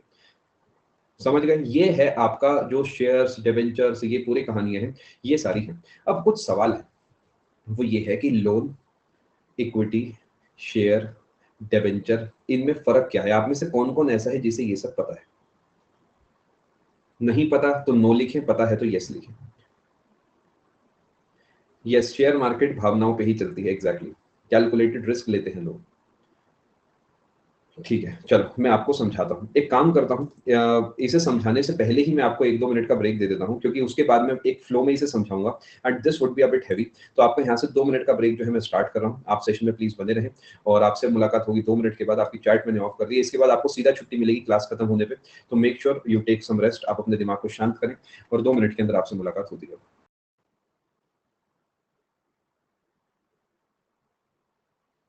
एक बार कंफर्म करेंगे आप सभी को आवाज़ साफ आ रही है? चलिए। चलते हैं जी अब आगे। अब एक सिंगल फ्लो में आप समझने की कोशिश करिएगा। सजेशन है कि अब क्लास आधे घंटे तक आप छोड़ के मत जाना कहीं पानी पीने भी। पानी पीना है तो फटाफट अभी पी लो, क्योंकि फ्लो में आपको समझाऊंगा तभी आपको ये सब चीज़ें समझ आएंगी। मैं इस बात का खास ख्याल रख रहा हूँ कि यहाँ पर सीए जो होते हैं उन्हें नहीं पढ़ाया जा रहा, ना ही आपकी किसी ऐसे एग्जाम की तैयारी कराई जा रही है, ना ही आपको कुछ शाम तक ही तैयार करने की कोशिश है कि आप अभी जाएं और कुछ सिक्योरिटीज खरीद लें। तो बेसिक लेवल जो एसएससी का लेवल होता है उतने लेवल की ही आपको बातें बताई जाएंगी। बहुत कुछ ऐसा नहीं है कि आपको पूरी फाइनेंशियल लिटरेसी अभी दे दी जाएगी, वो अभी सही समय नहीं है। अभी जो एग्जाम पूछता है वो सब पढ़ाया जाएगा, बाकी सब इग्नोर करा जाएगा। ठीक है, चलिए शुरू करते हैं। सबसे पहले अगर आप किसी भी मार्केट की बात करते हैं, जैसे आप कैपिटल मार्केट अभी पढ़ रहे हैं, तो उसमें होता क्या है, कुछ लोग ऐसे होते हैं जिनके पास होता है फंड्स का सरप्लस, और कुछ लोग ऐसे हैं जिन्हें होती है फंड्स की नीड। They need funds. जो फंड्स की जिन्हें नीड होती है जनरली ये कंपनीज होती है, और ये जो है ये कॉमन मैन होता है। कॉमन जो पीपल होते हैं वो होते हैं, या फिर इसमें भी कुछ कंपनीज आ सकती हैं, क्योंकि एक कंपनी दूसरी कंपनी के भी शेयर खरीद सकती है। तो जनरली इसमें आम आदमी कंपनीज वगैरह होते हैं, और ये पैसा जो है इस तरफ मूव करता है। समझ पा रहे हैं बात को? पैसा फंड सरप्लस से इस तरफ मूव करता है। Why? Because these people having extra funds need profit. वो चाहते हैं कि जो पैसा उनका पड़ा हुआ है वो किसी तरीके पैसे को पैसा कमा के लाए। अब ऐसा दो केसेस में हो सकता है। ठीक है जी। Rate of interest inversely proportional होती है रेट ऑफ इंटरेस्ट से मनी मार्केट में। आप एक बार दोबारा देखें आपने क्या लिखा है बेटा, और मुझे क्वेश्चन टाइप में पीहू से भेजे। देखो, दो तरीके की सिचुएशन क्रिएट होती है। पहले मार्केट जो है हमारी कैपिटल मार्केट दो तरीके की हो सकती है। पहली हो सकती है प्राइमरी मार्केट, और दूसरी हो सकती है सेकेंडरी मार्केट। अब बीच में डाउट्स नहीं बताऊंगा, प्लीज आप अब स्क्रीन पे फोकस करें, क्योंकि ये नहीं आया तो कुछ भी नहीं आया। Secondary market. प्राइमरी मार्केट वो होती है जब कंपनी पहली बार अपने फ्रेश शेयर्स इशू करती है, तो वो इसके अंदर डील करे जाते हैं। यानी कंपनी के ताजे ताजे शेयर आए हैं तो वो प्राइमरी मार्केट में है, लेकिन एक पुराना कोई शेयर है जो कि मैंने खरीदा था, मैंने आपको बेच दिया, तो वो सेकेंडरी मार्केट है। सिंपल भाषा में समझाता हूँ। आप जिस भी इलाके में रहते हैं, मैं जैसे एग्जांपल के तौर पे आपसे बात करता हूँ, मैं एक जगह पे रहता हूँ जिसका नाम है मुरादाबाद। यूपी में एक जगह है, ठीक है, एक जिला है। उस जिले के अंदर अभी आज से करीब 10-15-20 साल पहले एक मान लेते हैं कोई नई कॉलोनी बनी, फॉर एग्जाम्पल न्यू मुरादाबाद। ठीक है। अब जब न्यू मुरादाबाद बनी होगी तो उससे पहले क्या वहां पे जो जमीन थी वो पूरे तरीके सरकार की होगी। भाई हमारे देश में जो कुछ भी है, जितनी जमीन है, इवन दी प्राइवेट प्रॉपर्टी, ये भी सरकार के कंट्रोल में आ सकती है। The government has the right to acquire even private property. अगर सरकार चाहे तो जबरदस्ती आज मेरा घर भी अपने कंट्रोल में ले सकती है। वो अलग बात है कि हमारे देश में रूल्स रेगुलेशंस है, तो they would need a strong reason to do so, but theoretically they can do so. Theoretically वो इस काम को कर सकते हैं। अब वो जो फ्रेश कॉलोनी होगी वो किसके कंट्रोल में होगी? वो होगी उस जमाने में एमडीए के कंट्रोल में, यानी मुरादाबाद डेवलपमेंट अथॉरिटी। ये क्या है? एक सरकारी एजेंसी है। जैसे कोई गाजियाबाद का है तो वहाँ जीडीए होगी, कोई जयपुर का है तो जेडीए होगी। कुछ नहीं है, पीछे डेवलपमेंट अथॉरिटी है, और आगे आपका नाम लगता चलेगा। आप दिल्ली के हैं तो डीडीए के फ्लैट्स आपने सुने होंगे, अहमदाबाद के हैं तो एडीए सुना होगा। मतलब आगे बस वो सिटी का नाम आएगा, पीछे डेवलपमेंट अथॉरिटी आएगा। तो ये क्या करते हैं, उस जमीन को जिसकी जीरो वैल्यू होती है, क्या उसकी वैल्यू क्रिएट कर देते हैं? यस, कर देते हैं। कैसे कि इन्होंने कहा कि यहाँ पे ये जो हम प्लॉट दे रहे हैं, आपने सुना होगा नई कॉलोनी में प्लॉट कटे हैं। इसका मतलब ये होता है कि ये कहते हैं भाई ये जो प्लॉट आपका है इसे मैं आपको देता हूँ, मान लेते हैं 1000 रुपए मीटर में, 1000 रुपए मीटर स्क्वायर में आपको मिलेंगे। अब ये प्लॉट मान लेते हैं गवर्नमेंट से यानी एमडीए से जो है मैंने खरीद लिया, मान लेते हैं मैंने इस प्लॉट को खरीद लिया। ठीक है। क्यों खरीदा? क्योंकि मुझे पता है मेरे पास फालतू पैसा पड़ा है, आगे चल के 1000 के हो सकता है 2000 हो जाए। अब मैंने इसको क्या करा, आपको बेच दिया। मान लेते हैं आपने मुझे कहा कि अरे बहुत ही पैसों की जरूरत है, तो आप आए तो मैंने कहा ठीक है कोई बात नहीं, ले जाओ यार, कोई दिक्कत की बात नहीं, हम तुम्हें नंबर 1 देखना चाहते हैं। इन्होंने आगे जो है इन्होंने मान लेते हैं अडानी जी को बेच दिया। अब अडानी जी को अचानक पैसों की जरूरत पड़ गई थी, तो इन्होंने क्या करा, मान लेते हैं एलोन भाई को बेच दिया। अब इसके अंदर जो पहला ट्रांजेक्शन हुआ था, क्या ये first purchase of this property था? इसके बाद जितने भी ट्रांजेक्शन होंगे वो सब second purchase, third purchase, fourth purchase, इस तरीके चलेगा। जैसे आप बाइक खरीदते हैं तो शोरूम से बाइक एक ही बार खरीदी जा सकती है, वो उसके बाद वो बाइक जब 10 बार बिक जाए वो आप मानेंगे कि वो second hand, third hand, fourth hand, इस तरीके हम बोलते हैं। तो प्राइमरी मार्केट के अंदर फ्रेश शेयर्स इशू होते हैं, और सेकेंडरी मार्केट्स के अंदर वो शेयर्स खरीदे बेचे जाते हैं जो कि पहले कोई और खरीद चुका है। Are you understanding the basic difference? जब आप बाजार में जाओगे तो आपको कोई फर्क नहीं दिखेगा, ये सिर्फ थ्योरी की भाषा में अलग अलग है, प्रैक्टिकली कोई खास फर्क नहीं है इनमें। समझ पा रहे हैं बात को? प्रैक्टिकली आपके लिए बस एक शेयर ही काम की बात है कि अच्छा इस कंपनी का एक शेयर 2 रुपए का है, इस कंपनी का एक शेयर 5 रुपए का है। एक आम आदमी को सिर्फ इतना सा ही ज्ञान काफी होता है शेयर को खरीदने बेचने के लिए। I hope you are understanding everything. अब मैं थोड़ी सी कहानी आपके लिए लिख देता हूँ। Primary market,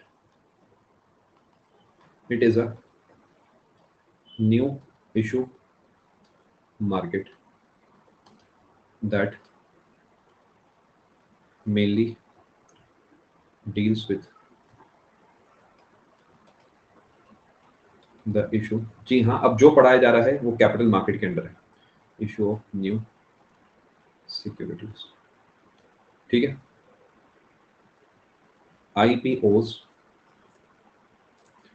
that is initial public offer या ऑफरिंग, ऑल्सो सोल्ड हेयर। समझ गए? क्योंकि आईपीओ है, अभी अभी आपने सुना होगा जो LIC का आईपीओ खुला था, उसने बहुत लोगों ने खरीदा, फिर कुछ लोगों के पैसे डूब गए, वो सब अपने लिए इंपॉर्टेंट नहीं है। बट वो क्योंकि LIC ने पहली बार अपने शेयर इशू करे और वो फ्रेश शेयर्स हैं, तो वो आईपीओ जो है प्राइमरी मार्केट का हिस्सा होगा। आई होप आप बात को समझ पा रहे हैं। मैं इसे कॉम्प्लेक्स करने की बिल्कुल भी कोशिश नहीं कर रहा, I am trying to keep it as simple as possible. ठीक है, आगे चलें।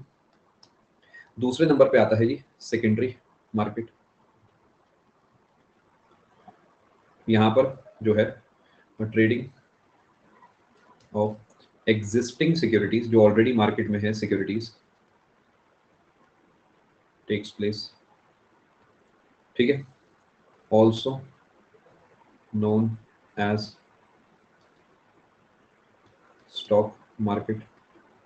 यही तो स्टॉक मार्केट है कि आपने इसके शेयर खरीद लिए, कल उसके बेच दिए, कल किसी और ने खरीद लिए, परसों किसी और ने खरीद लिए, ये जो ट्रांजैक्शन चले जा रहे हैं यही तो स्टॉक मार्केट है।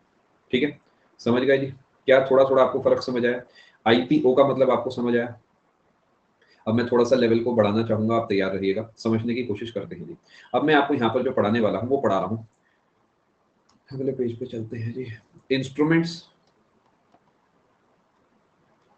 Traded in capital market. अभी आप ना समझिए परशुराम, और आप कर भी नहीं सकते एक लिमिट से ज्यादा, क्योंकि आप गवर्नमेंट एम्प्लॉइज हैं। तो सजेशन है कि आप इस तरफ अभी के लिए इतना ध्यान ना दें, पहले एक सर्टेन अमाउंट कमाएं, उसके बाद इस बारे में सोचें। जब तक पूरा ज्ञान ना हो स्टॉक मार्केट के बारे में, एक चवन्नी लगाने की भी जरूरत नहीं है आप लोगों को।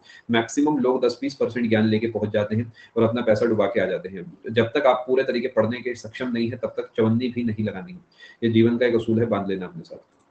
मैंने आज तक 1 रुपया भी नहीं लगाया, जबकि मुझे ऐसा लगता है कि मुझे अच्छी खासी नॉलेज है चीजों की, but I do not have the time. मेरे पास समय नहीं है मार्केट को स्टडी करने का। जब तक समय नहीं है मैं बिना बात अपने पैसे से क्यों जुआ खेलूं? मेहनत का पैसा है, ईमानदारी का पैसा है, तो फिर मैं क्यों भी ऐसा करूं? जब समय होगा तब की तब देखेंगे, अभी तो खैर समय थोड़ा सा कम है। सबसे पहले इंस्ट्रूमेंट में हम पढ़ेंगे इक्विटी।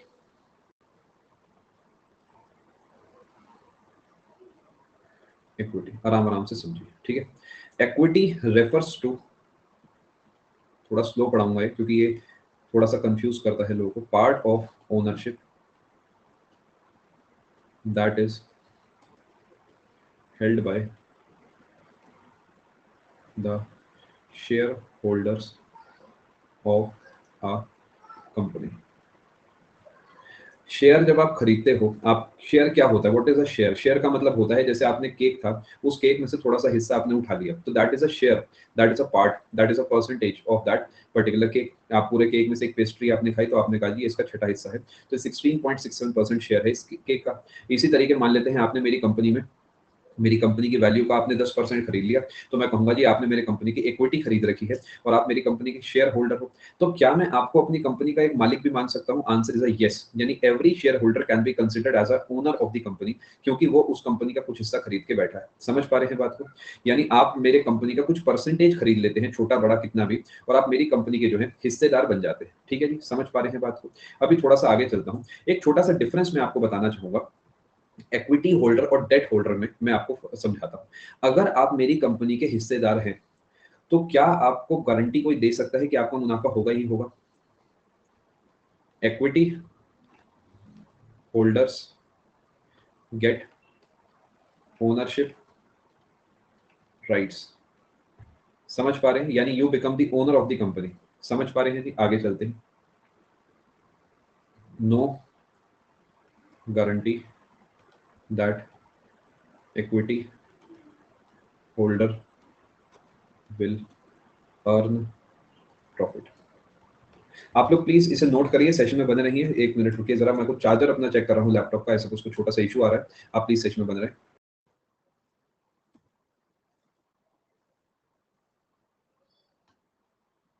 माफी चाहेंगे, आपको रुकना पड़ा, कुछ इशू आ रहा था, अब सॉर्ट हो गया। ठीक है।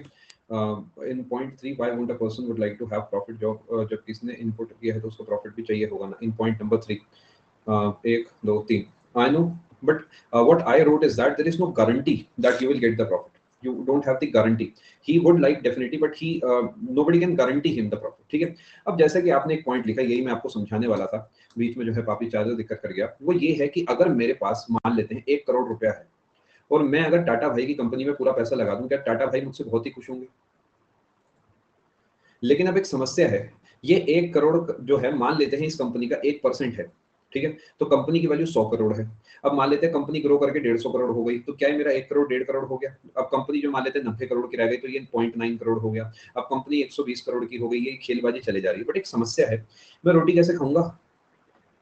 अब सारा पैसा तो मैंने टाटा भाई को दे दिया, वो खेल ही चले जा रहा है उधर, और मुझे एक्चुअल पैसा तो मेरे हाथ में आ ही नहीं रहा। अब इस समझ पा रहे हैं समस्या क्या है? यानी मैं चाहूंगा ना कि मुझे एक सर्टेन अमाउंट तो दो, जिससे कि मैं अपना रोजमर्रा का जो खर्चा है वो चला सकूं, वरना मैं पूरा 1 करोड़ तो नहीं लगाऊंगा। तो यहाँ पर जो बड़ी कंपनीज होती हैं वो क्या दिमाग लगाती हैं कि जो उस कंपनी का प्रॉफिट है, मान लेते हैं उस 100 करोड़ की कंपनी ने क्या करा, कुछ प्रॉफिट कमाया, वो प्रॉफिट 10 करोड़ कमाया, ये इसका प्रॉफिट है मान लो। तो अगर मेरे पास इस कंपनी का 1% हिस्सा है, तो मुझे इसका भी 1% वो लोग दे देंगे मुझे खुश रखने के लिए, अदरवाइज मैं अपना पैसा विड्रॉ कर लूंगा। यानी कुछ हिस्सा जो है मुझे इस कंपनी का मिल जाएगा। Are you understanding the point? इसे डिविडेंड बोला जाता है, this is known as dividend. Dividend यही होता है इक्विटी या फिर जो शेयर होता है का प्रॉफिट। बहुत सरल भाषा में समझाने की कोशिश कर रहा हूं, अगर आप किताबों से पढ़ोगे तब आपको समझ आएगा कि ये चीज बड़ी पेचीदा है। कुछ फिक्स नहीं है, अभी वो कंपनी के ऊपर डिपेंड करता है Himanshu. Again it depends on the company, company कैसे काम करती है, हर कंपनी का अपना अपना चलता है। ठीक है, क्या ये डिविडेंड फिक्स है, मिलेगा ही मिलेगा? नहीं, क्योंकि क्या पता प्रॉफिट हो ही ना। तो इट डिपेंड्स, यानी dividend would be there but it is not fixed. यानी डिविडेंड होगा, वो फिक्स नहीं होगा। फर्क आप समझ पाए दोनों में क्या है? ये अभी जो मैंने आपको समझाया है, ये दोस्तों मैंने आपको समझाया इक्विटीज क्या होते हैं। अगर आपको कुछ भी नहीं समझ आया तो इक्विटी का मतलब होता है कंपनी का एक सर्टेन परसेंटेज, वो परसेंटेज के हिसाब से उतना ही परसेंटेज ऑफ प्रॉफिट आपको मिलेगा। But because you do not know the profit amount, you can not ascertain the dividend amount. यानी आपको नहीं पता रुपए में कितना मिलेगा, आपको ये पता है परसेंटेज में कितना मिलेगा। समझ गए? यानी मैंने कहा कि मेरी सैलरी का जो है 5% तुम्हारा, जब तक मेरी सैलरी ही फिक्स नहीं है तब तक आपको 5% भी फिक्स नहीं है, कुछ ऐसी कहानी है। ठीक है, ये मैंने आपको इक्विटीज के बारे में समझाया है। दूसरे नंबर पे जो चीज आती है वो आती है आपके डेट सिक्योरिटीज।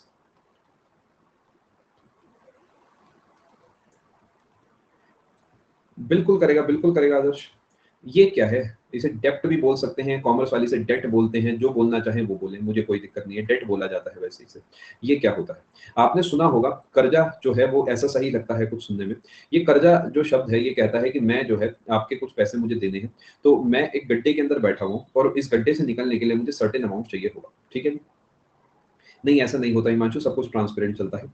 बड़ी कंपनीज में 1-1 रुपए का जो ट्रांजैक्शन होता है बिल्कुल क्लियरली शो होता है, जो बुक्स ऑफ अकाउंट होते हैं उसमें। ठीक है, तो सब चीजें क्लियर चलती हैं जनरली, अदरवाइज जो ट्रस्ट फैक्टर है वो खत्म हो जाएगा कंपनीज पे से। अब डेट सिक्योरिटीज का मतलब ये है कि कंपनी ने मुझसे पैसा उधार लिया है और मुझे कहा है कि तुम्हें हम इसके बदले कुछ पैसा देंगे। तो अब कंपनी मुनाफा करे या ना करे, मुझे मेरा पैसा दो अभी के अभी। Are you understanding the difference between equity and debt? यहाँ पर मुझसे उन्होंने एक तरीके का लोन लिया है और मुझे पता है कि मुझे उसके बदले क्या पैसा मिलना है। यानी अगर आप सेफ खेलना चाहते हो तो आप एक कंपनी की डेट सिक्योरिटीज खरीद सकते हो, लेकिन अगर आपको लगता है आप रिस्क लेने योग्य हो तो उस केस में जो है आप उस कंपनी की इक्विटी यानी शेयर्स खरीद सकते हो। शेयर्स खरीदने पे जरूरी नहीं है कि आपको रेगुलर इनकम जनरेट होगी, लेकिन आप डेट सिक्योरिटीज खरीदेंगे तो यहाँ पर आपको रेगुलर इनकम देखने को मिलेगी। इसका एक एग्जाम्पल होता है जी बॉन्ड्स, और दूसरा एग्जाम्पल होता है डिबेंचर्स। ये वो चीजें हैं जो ना जाने कितने सालों से आप सुनते आए हैं, लेकिन एग्जैक्ट फर्क आपको नहीं पता है ना। थोड़ा सा प्लीज रुकिए अशोक, सब कुछ कवर कराया जाएगा, बेफिक्र रहिए। ठीक है, सही जगह है आप। बॉन्ड्स और डिबेंचर्स, बॉन्ड वो एक कागज हो गई, मैंने कागज पे लिखा, भी एक काम मैंने कागज पे आपको लिख दिया कि हाँ भाई हाँ इस इंसान ने मुझे 1 लाख रुपए दिए हैं और मैं इसे हर महीने 2 रुपए दूंगा, तो ये एक हमारे बीच बॉन्ड साबित हो गई। समझ गए जी? डिबेंचर क्या होता है वो आपको थोड़ी देर में बताता हूँ। सबसे पहले बॉन्ड्स जो है these are fixed income instruments that are primarily issued by governments and even large companies for financing projects. अभी सब्र रखिए, समझाया जाएगा. Kind of a loan issuer is issuer of bond is equal to borrower.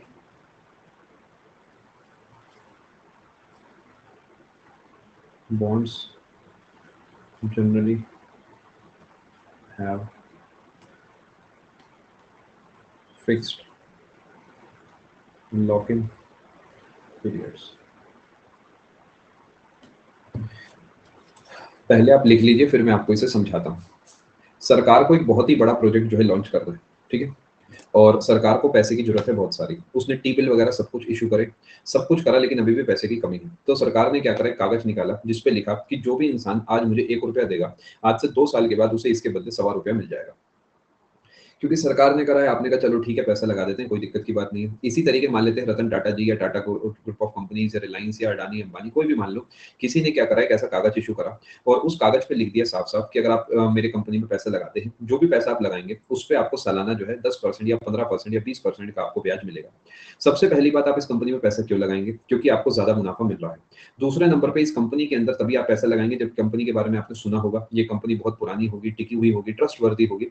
इसी वजह से यहाँ पर लार्ज कंपनीज लिखा गया. जनरली जो छोटी छोटी कंपनीज हैं वो बॉन्ड्स को इशू नहीं करती, क्योंकि उनके बॉन्ड्स कोई खरीदेगा नहीं, क्योंकि उनका कंपनी का कोई आता पता ही नहीं.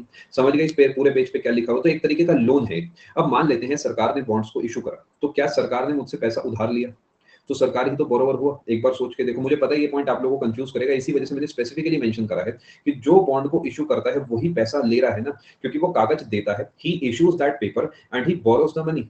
ही issues the paper to borrow the money. I hope आप बात समझ पा रहे हैं. जी हाँ, you will get a certain percentage of your invested money away. अब यहाँ पर एक बढ़िया कंडीशन है, वो ये है कि फिक्स्ड लॉकिंग पीरियड होता है.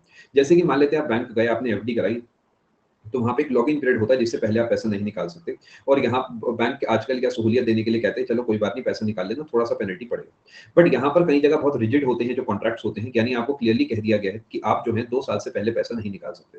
जैसे बैंक में एक एफडी होती है, मुझे फॉर्म नंबर तो इस समय ध्यान नहीं आ रहा, उसमें ये होता है आप क्या करते हो, टैक्स सेविंग एफडी उसे बोलते हैं. 1.5 लाख तक की वो एफडी आप करा सकते हो साल में, और वो 5 साल का उसका लॉकिंग पीरियड होता है. आप मिनिमम कुछ भी अमाउंट रखो, आप मैक्सिमम उसे 1.5 लाख तक करा सकते हो. तो मान लेते हैं जी मेरा इनकम टैक्स, मेरा जो कमाई है पूरे साल की वो है फॉर एग्जांपल वो है 6 लाख रुपए, ठीक है. मेरा सब मैंने हिसाब वगैरह लगाया, कई सारे प्रिविलेजेस का इस्तेमाल करके 5 लाख रुपए तक मुझे कोई टैक्स नहीं देना था. अब क्या वो एफडी अगर मैं करा देता हूं तो क्या मुझे जीरो टैक्स देना पड़ेगा? If I am earning more than 5 lakh rupees I can pay tax. Provision दे रखा है कि 5 लाख अगर आप एफडी कराते हो 5 साल की पीरियड के साथ, तो उस केस में आपको 1.5 लाख रुपए तक की टैक्स की जो अमाउंट होता है उसमें छूट मिल सकती है. ये बातें आपको पता है या नहीं पता? ये आपको पता होना चाहिए. ये सब चीजें बहुत इंपॉर्टेंट है लाइफ को लेके. पैसा कमाना एक अलग बात है, ये सब आपको पता होना चाहिए. कोई बात नहीं, मैं बता देता हूँ. देखो एक छोटा सा एग्जांपल देता हूँ. आपको पता है 2.5 लाख रुपए तक आपको कोई टैक्स नहीं देना, ठीक है. अब मान लेते हैं आपकी कमाई जो है 4 लाख की है, तो क्या आपको 1.5 लाख रुपए पे टैक्स देना होगा? जो कि टैक्स आपका होगा, मान लेते हैं जी 5% के हिसाब से. बताओ भैया कितना हुआ? क्या मैं सही लिख रहा हूँ? हाँ करो तो मानो. हाँ, ऐसे जल्दबाजी में नहीं करना. बताओ कितना होगा 5%? गोली माफी बताओ यार. देखो अगर मैं इसकी जगह 2.5 लिखता तो 12,500 आता है. 7500 हो गया मेरा टैक्स. अब मुझे किसी भी तरीके 7500 बजाना है, मेरी जिद है, मेरा जुनून है कि मैं सरकार को 7500 नहीं देना चाहता. अब इसके 2 तरीके होते हैं. पहला तरीका होता है फ्रॉड में करूं, जो कि मैं करूंगा नहीं जीवन में. ये मेरे उसूल है, क्योंकि फ्रॉड करूंगा तो आज से 10 साल बाद पकड़ा जाऊंगा. तो दूसरे नंबर पॉइंट पे चलते हैं जी. इसे तो हमने रिजेक्ट कर दिया. दूसरे नंबर पे आता है कि सरकार ने जो आपको इंस्ट्रक्शंस दी हैं उसे एक बार रीड करके देखता हूं. इंस्ट्रक्शंस जो आपको दिए गए हैं उसमें एक पॉइंट लिखा था कि अगर आप जो है टैक्स सेविंग एफडी कराते हैं 1.5 लाख तक की, तो वो आपकी जो है टैक्स फ्री इनकम के अंदर काउंट हो सकती है. यानी अगर मैं इस 1.5 लाख रुपए की एफडी करा दूं तो मुझे उसके बाद जीरो टैक्स देना है. तो इससे फायदा पता है क्या हुआ? एक तो 7500 रुपए की मेरी कमाई हो गई अभी के अभी. Welcome to Goa Singh. दूसरे नंबर पे मुझे एफडी कमा कर देगी पैसे. लेकिन सरकार को क्या फायदा हुआ? सरकार ने ऐसा ऑफर ही क्यों दिया? क्योंकि सरकार को पता है कि 1.5 लाख रुपया मेरे पास अब 5 साल के लिए पड़ा है, कहीं नहीं जा रहा। अब सोचो देश में ऐसा 1 लाख लोगों ने करा, तो 1 लाख इंटू 1.5 लाख आप करोगे तो सोचो कितने हजारों करोड़ रुपए हो गए जो कि बैंक के पास फालतू पड़े हैं।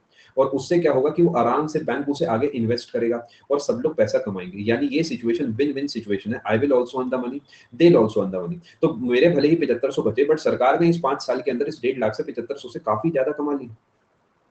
नहीं नहीं नहीं, ये हर साल का है। दैट इज अगर मैं इस फाइनेंशियल ईयर के लिए एफडी करता हूं तो जो मेरी आइडिया इस बार की है उसके अंदर ये प्रोविजन है। अगली बार आपको करना है तो फिर से आपको 1.5 लाख की एफडी करानी होगी। ऐसे ही पीपीएफ में भी आप पैसा लगा सकते हो, ऐसी मेडिकल की भी छूट होती है, ऐसी बहुत सारी अलग अलग छूट होती है। ठीक है जी, समझ पा रहे हैं? आगे बढ़ते हैं। ये एलआईसी वगैरह भी होता है। नहीं नहीं, 1.5 लाख एवरी मंथ नहीं, 1.5 लाख अप टू 1.5 लाख पर फाइनेंशियल ईयर। चलो आगे चलते हैं, कभी सिखाएंगे आपको ये सब चीजें भी जीवन की क्या है। खैर सीख जाएंगे आप समय के साथ। जब आपकी ज्वाइनिंग आएगी तो अपने आप पैसा मैनेज करना सीख जाएंगे। पहले साल जब आप टैक्स भरेंगे उसके बाद धीरे धीरे आपको समझ आ जाएगा काफी कुछ। चलो आगे चलते हैं। गवर्नमेंट कंपनीज में इन्वेस्ट करता है, गवर्नमेंट काफी जगह इन्वेस्ट करता है जिसमें कंपनीज भी आ सकती है। बहुत बढ़िया पीहू, आगे चलते हैं। ठीक है।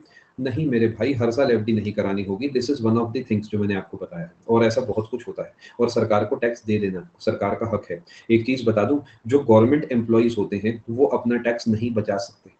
तो आप भूल जाइए आप अपना टैक्स बचा पाएंगे। आप बहुत थोड़ा सा टैक्स बचा पाए तो बचा पाए, वो भी जब आप होम लोन ले लेंगे या आप एक दो कोई मेडिकल वेडिकल लगा देंगे। आप लार्जली टैक्स पे करने वाले हैं। तैयार रहिएगा अपने जीवन में अच्छा खासा टैक्स पे करने के लिए। आप अगर मान लेते हैं 8 लाख रुपए साल कमाते हैं और उसमें पहले 2.5 लाख में छोड़ भी देता हूँ और अगले 2.5 लाख पे जो है आपके 12,500 बनते हैं, और मान लेते हैं जो बचे हुए 3 लाख है उस पर 20% है, तो 60,000 और आपके 72,500 रुपए आप टैक्स में देने वाले हैं। यानी महीने के 6,000 रुपए आप टैक्स के देंगे। इस चीज को लेकर तैयार रहिए। आगे चलते हैं। बॉन्ड्स के बारे में मैंने आपको काफी कुछ बताया है। आगे चलते हैं जी। अरे भैया सब करा सकते हैं, अभी तुम इधर आ जाओ यार। तुम लोग कहाँ पहुंच गए हो? पहले पैसा आने तो दो।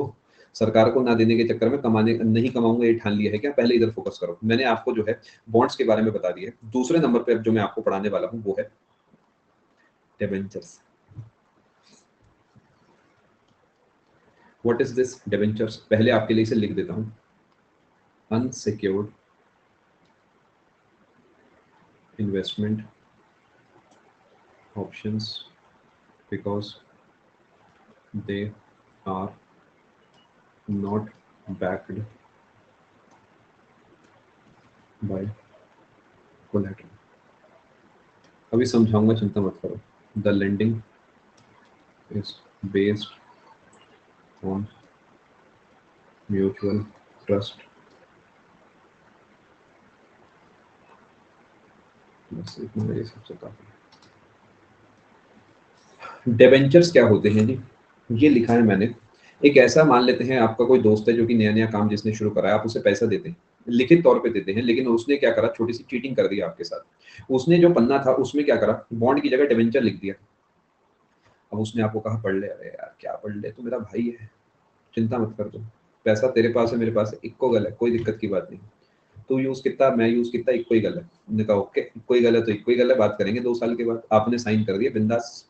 अब हुआ क्या, ये आपने डिबेंचर जो है उससे खरीद लिए, ना कि बॉन्ड। अब क्योंकि वो अनसिक्योर्ड है, बिकॉज उसमें कहीं कोलैटरल है ही नहीं, तो यहाँ पर थोड़ा सा रिस्क बने रहता है। समझ पा रहे हैं? बॉन्ड्स गवर्नमेंट ने इशू नहीं करे थे, issued by governments and even large companies. यानी generally bonds are issued by governments and companies also. Collateral का मतलब होता है जिसे आप गिरवी रखते हैं। कोलैटरल क्या होता है, जब आप मकान पे लोन लेने जाते हैं तो बदले में आप मकान के कागज वहां पे रखते हैं। उन मकान के कागजों को आप गिरवी रखते हैं एज अ सिक्योरिटी कि अगर मैं पैसा नहीं दूंगा तो मेरे मकान को बेच देना और उससे अपना पैसा रिकवर कर लेना। तो उसे कोलैटरल बोला जाता है। जिस चीज को आप सिक्योरिटी के तौर पे गिरवी रखते हैं वो कोलैटरल होता है। जैसे गोल्ड लोन्स के अंदर गोल्ड एक कोलैटरल होता है। समझ गए? समझ गए जी? तो फ्रॉड कंपनीज करेंगी डिबेंचर बोल के, या कंपनीज। देखिए होता क्या है कि भले ही मैंने जो आपको एग्जांपल दिया वो धोखाधड़ी का है, बट बड़ी कंपनीज के डिबेंचर्स भी आप खरीद सकते हैं। जैसे कि मैं टाटा का डिबेंचर अपने पास ले सकता हूँ कि जी हाँ, क्योंकि कंपनी कहीं खास नहीं जाने वाली। हाँ डेफिनेटली रिस्क है लेकिन हायर प्रॉफिट है। समझ पा रहे हैं बात को? क्योंकि आपको पैसा कमाना था शांतनु, पैसा कमाने के लिए ही तो आप इकोनॉमिक्स जो भी इकोनॉमी है वो करते हैं। ठीक है। फ्रॉड कंपनीज करेंगी या गवर्नमेंट? कंपनीज जनरली, देखिए फ्रॉड के बिना भी बहुत सारे रीजंस होते हैं ना। कंपनी ही डूब गई, ना है बांस ना बजी बांसुरी, खेल खत्म। अब वो बेचारा आपके साथ ही बैठ के उधार जो है वो आपसे और उधार पैसा मांगने आ गया। I hope you are understanding. देखिए कुछ चीजें मैं यहाँ कट शॉर्ट करके पढ़ाता हूँ बिकॉज मेरी मजबूरी है। मैं पूरा बैठ के डिबेंचर पढ़ाऊंगा तो मुझे इसके भी सब टाइप्स पढ़ाने होंगे, बट जितना मेरे हिसाब से आपके पेपर के लिए इंपॉर्टेंट है वो आपको पता होना चाहिए। मोटे मोटे तौर पर एक बात आपको बताता हूँ। अगर मान लेते हैं कभी कंपनी दिवालिया हो जाती है तो सबसे पहला सम्मान जो है वो मिलेगा इस इंसान को, क्योंकि इसे पूरा पैसा चाहिए, उसके बाद इसे, और एंड में जो मालिक है उसे मिलेगा, क्योंकि एंड में जो है आपका जो मालिक इक्विटी होल्डर है इसे पैसा मिलेगा। क्या आप समझ पा रहे हैं? इक्विटी होल्डर के पास प्रॉफिट भी मैक्सिमम जाता है और उसका लॉस भी मैक्सिमम होने के चांसेस होते हैं, because he is simply the owner of the company. भले ही उसके पास जो है थोड़ा सा परसेंटेज है, बट वो उतना ही जूझेगा बाजार में जितना कंपनी का एक्चुअल मालिक जूझेगा, बिकॉज परसेंटेज वाइज अगर बड़ी कंपनी 10% डूब रही है तो इसका अपना जो पैसा लगा हुआ वो भी 10% ही डूबेगा। क्या आप बात को समझ पा रहे हैं? डिबेंचर वाले को हंसते खेलते पैसे मिल जाते हैं, क्योंकि उसने वहां पर पैसे लगा रखे थे, उसने पहले ही कहा था जी मुझे पैसे दे देना। बॉन्ड वाले को भी पैसे मिल जाते हैं, क्योंकि जो बॉन्ड वाला आपका है ये भी पहले से कॉन्ट्रैक्ट साइन करके बैठा था। सबसे ज्यादा रिस्क पे इक्विटी वाला है। ठीक है जी, बात को आप समझ पा रहे हैं? Yes Shubham, generally yes. ठीक है, समझ गए आप लोग क्या कहानी है पूरे तरीके? अब एक छोटा सा सवाल है मेरा आपसे, वो ये है कि इक्विटी अगर मैं अपनी कंपनी की इशू करता हूं, अब थोड़ा आराम आराम से समझना, अगर मैं अपनी कंपनी की इक्विटी इशू करता हूं तो मैं अपनी कंपनी को डाइल्यूट कर रहा हूं, मैं अपने शेयर्स को डाइल्यूट कर रहा हूं। अगर मैंने आपको कहा कि मेरी कंपनी है 100 रुपए की, पहले बात को बड़ी ध्यान से समझना, ठीक है? म्यूचुअल ट्रस्ट शांतनु, क्योंकि आप, मुझे लगता है कि वो कंपनी जो है, इक्विटी में भी तो कोई कोलैटरल नहीं होता। बताओ, इक्विटी में कोई कोलैटरल होता है कि जब आप शेयर खरीदते हो तो what is the collateral that you get? Nothing. You just believe on the companies working and you know take the risk. कुछ वैसे ही आप मान सकते हैं, बट यहाँ पे परसेंटेज एक फिक्स होता है, वहां पर परसेंटेज फिक्स नहीं होता। ठीक है, मान लेते हैं मेरी कंपनी 100 रुपए की है और मैं अपनी कंपनी के 50% या 40% शेयर इशू कर देता हूँ। ठीक है, मुझे कुछ पैसा मिल गया, तो अब मेरी कंपनी भले ही बढ़ के 150 की हो गई, बट क्या अब मेरी जो, मान लेते हैं मेरी कंपनी 200 की हो गई और अब मेरे पास क्या 120 रुपए हैं? समझ पा रहे हो? ये सब समझ आ रहा है नहीं आ रहा? मैंने अपनी कंपनी के 40% शेयर्स आपको बेच दिए, बदले में मैंने आपसे कुछ पैसा ले लिया, मैंने आपसे 100 रुपए ले लिए इसके बदले, तो अब मेरे जो 60% हैं वो एक्चुअली में 120 हो गए, तो मेरा बैठे बैठे मुनाफा हो गया। बट प्रॉब्लम ये है कि मेरे जो परसेंटेज ऑफ शेयर्स हैं वो डाइल्यूट हो गए। डाइल्यूट का मतलब पतला हो जाना। जैसे आप एक एसिड के अंदर पानी डालते हैं तो वो पतला हो जाता है, वो डाइल्यूट हो जाता है। पहली बात जो मैंने बोला है वो केमिस्ट्री की भाषा में इनकरेक्ट है। You should never add water to acid, you should always add acid to water. By, because अगर आपने इतना सारा एसिड ले रखा है, उसमें आपने 4 बूंद पानी डाल दिया तो इसके अंदर आग लग सकती है, यानी ये फट सकता है बीकर, क्योंकि वो बहुत तेजी से जो है एक्सोथर्मिक रिएक्शन हो सकती है। इस वजह से आप पहले पानी लेंगे, उसके अंदर थोड़ा थोड़ा एसिड डालेंगे। ठीक है जी, इसलिए कहा जाता था स्कूल में अच्छे से पढ़ना, बिकॉज ये सब चीजें जीवन भर आपके काम आती है। मैंने उस बात को सीरियसली लिया था। ठीक है, मेरा 100% जो है वो 60% हो गया। इसमें पता है प्रॉब्लम क्या है? अगर मुझे अपनी कंपनी पे पूरा विश्वास है तो मैं कभी भी अपनी कंपनी के 40% शेयर नहीं बेचूंगा। अगर मुझे विश्वास है कि मेरा आइडिया वर्थ है $1 मिलियन का, तो मैं अपनी कंपनी के 40% शेयर कभी नहीं बेचूंगा। मैं कहूंगा, अब देखो 40% शेयर जो है, क्या उसके बदले मुझे 100 रुपए मिले हैं? मैं उसे कहूंगा तो 100। अब देखो इसका क्या मुनाफा हुआ है कि इसके जो 100 रुपए हैं उससे ग्रोथ होते होते इसके 200 हो जाएंगे कुछ समय के बाद। मान लेते हैं मैं इस कंपनी के 40% शेयर खरीद के बैठा हूँ, लेकिन अगर मैं, यानी जो मेन ओनर है, अगर वो दिमाग वाला है ना, तो मुझे कभी 100 रुपए नहीं देने देगा। वो कहेगा एक काम करो तुम ना, मुझे 100 रुपए जो है डेट में दे दो और तुम्हें 200 की जगह मैं 210 दूंगा। बदले में क्या होगा कि मेरी कंपनी के परसेंटेज से आपका कोई मतलब नहीं है। समझ गए? यानी एक इंसान ऐसा है जिसकी कंपनी 100 रुपए की है, इसके पास दो ऑप्शन है। इसे जो है 100 रुपए और चाहिए अपनी कंपनी को ग्रो करने के लिए। पहला ऑप्शन ये है कि ये इसे ले लेता है, मान लेते हैं इक्विटी बेसिस पे, तो इसे अपनी कंपनी के मान लेते हैं 50% शेयर देने पड़ गए। ये तब है जब उसे अपनी कंपनी में कोई खास विश्वास नहीं है, वो चाहता है कि चलो ग्रो करते हैं, देखी जाएगी जो होगा। दूसरा ऑप्शन ये है कि ये डिबेंचर पे ले ले, या फिर डेट पे किसी पे भी ले ले, किसी पे भी ले सकता है, बॉन्ड पे ले ले, डिबेंचर पे ले ले, और कहे कि ये जो 100 रुपए हैं, इसने इसे वादा करा था कि 100 रुपए को मैं आपके 300 रुपए बना के दिखाऊंगा 3 साल में। अब डेट पे ले ले, इसे लिख के दे दे कि कोई बात नहीं, तुम मुझे 100 रुपए दो, मैं तुम्हें इसके बदले 310 दूंगा हर हाल में। या अब बदले में क्या होगा, अगर ये इसे 250 का भी वादा कर देगा ना, तो खुशी खुशी पैसा लगाएगा। क्यों? क्योंकि उसे 310 का या 300 का सिर्फ वादा करा गया है। जो वादा पूरा हुआ तो हुआ, ना हुआ तो ना हुआ, क्या पता कंपनी ही ना रहे 3 साल के बाद। लेकिन यहाँ पर जो पैसा लगाने वाला इंसान है वो भी खुश है, बिकॉज उसे सर्टेन है कि वो 100 के 250 हो गए, 150 मुनाफा हो गया 3 साल में। बढ़िया है यार, यू अंडरस्टैंड कि मेरा पैसा 2.5 गुना हो जाएगा 3 साल में। अच्छा इन्वेस्टमेंट। बट अगर मान लेते हैं फेसबुक का फाउंडर व्हाट्सएप को खरीदने जाता है, तो वो कभी ये बेवकूफी नहीं करेगा, क्योंकि उसे पता है व्हाट्सएप की वर्थ क्या है। वो कहेगा ना, ये खेलबाजी नहीं, तो 100 रुपए की जगह मुझसे 120 रुपए ले ले, लेकिन मुझे चाहिए तेरी कंपनी का परसेंटेज ही। यानी he will try to buy the percentage of the company rather than the profit, क्योंकि उसे पता है कि वो कंपनी लंबे समय में बहुत ज्यादा ग्रो होगी।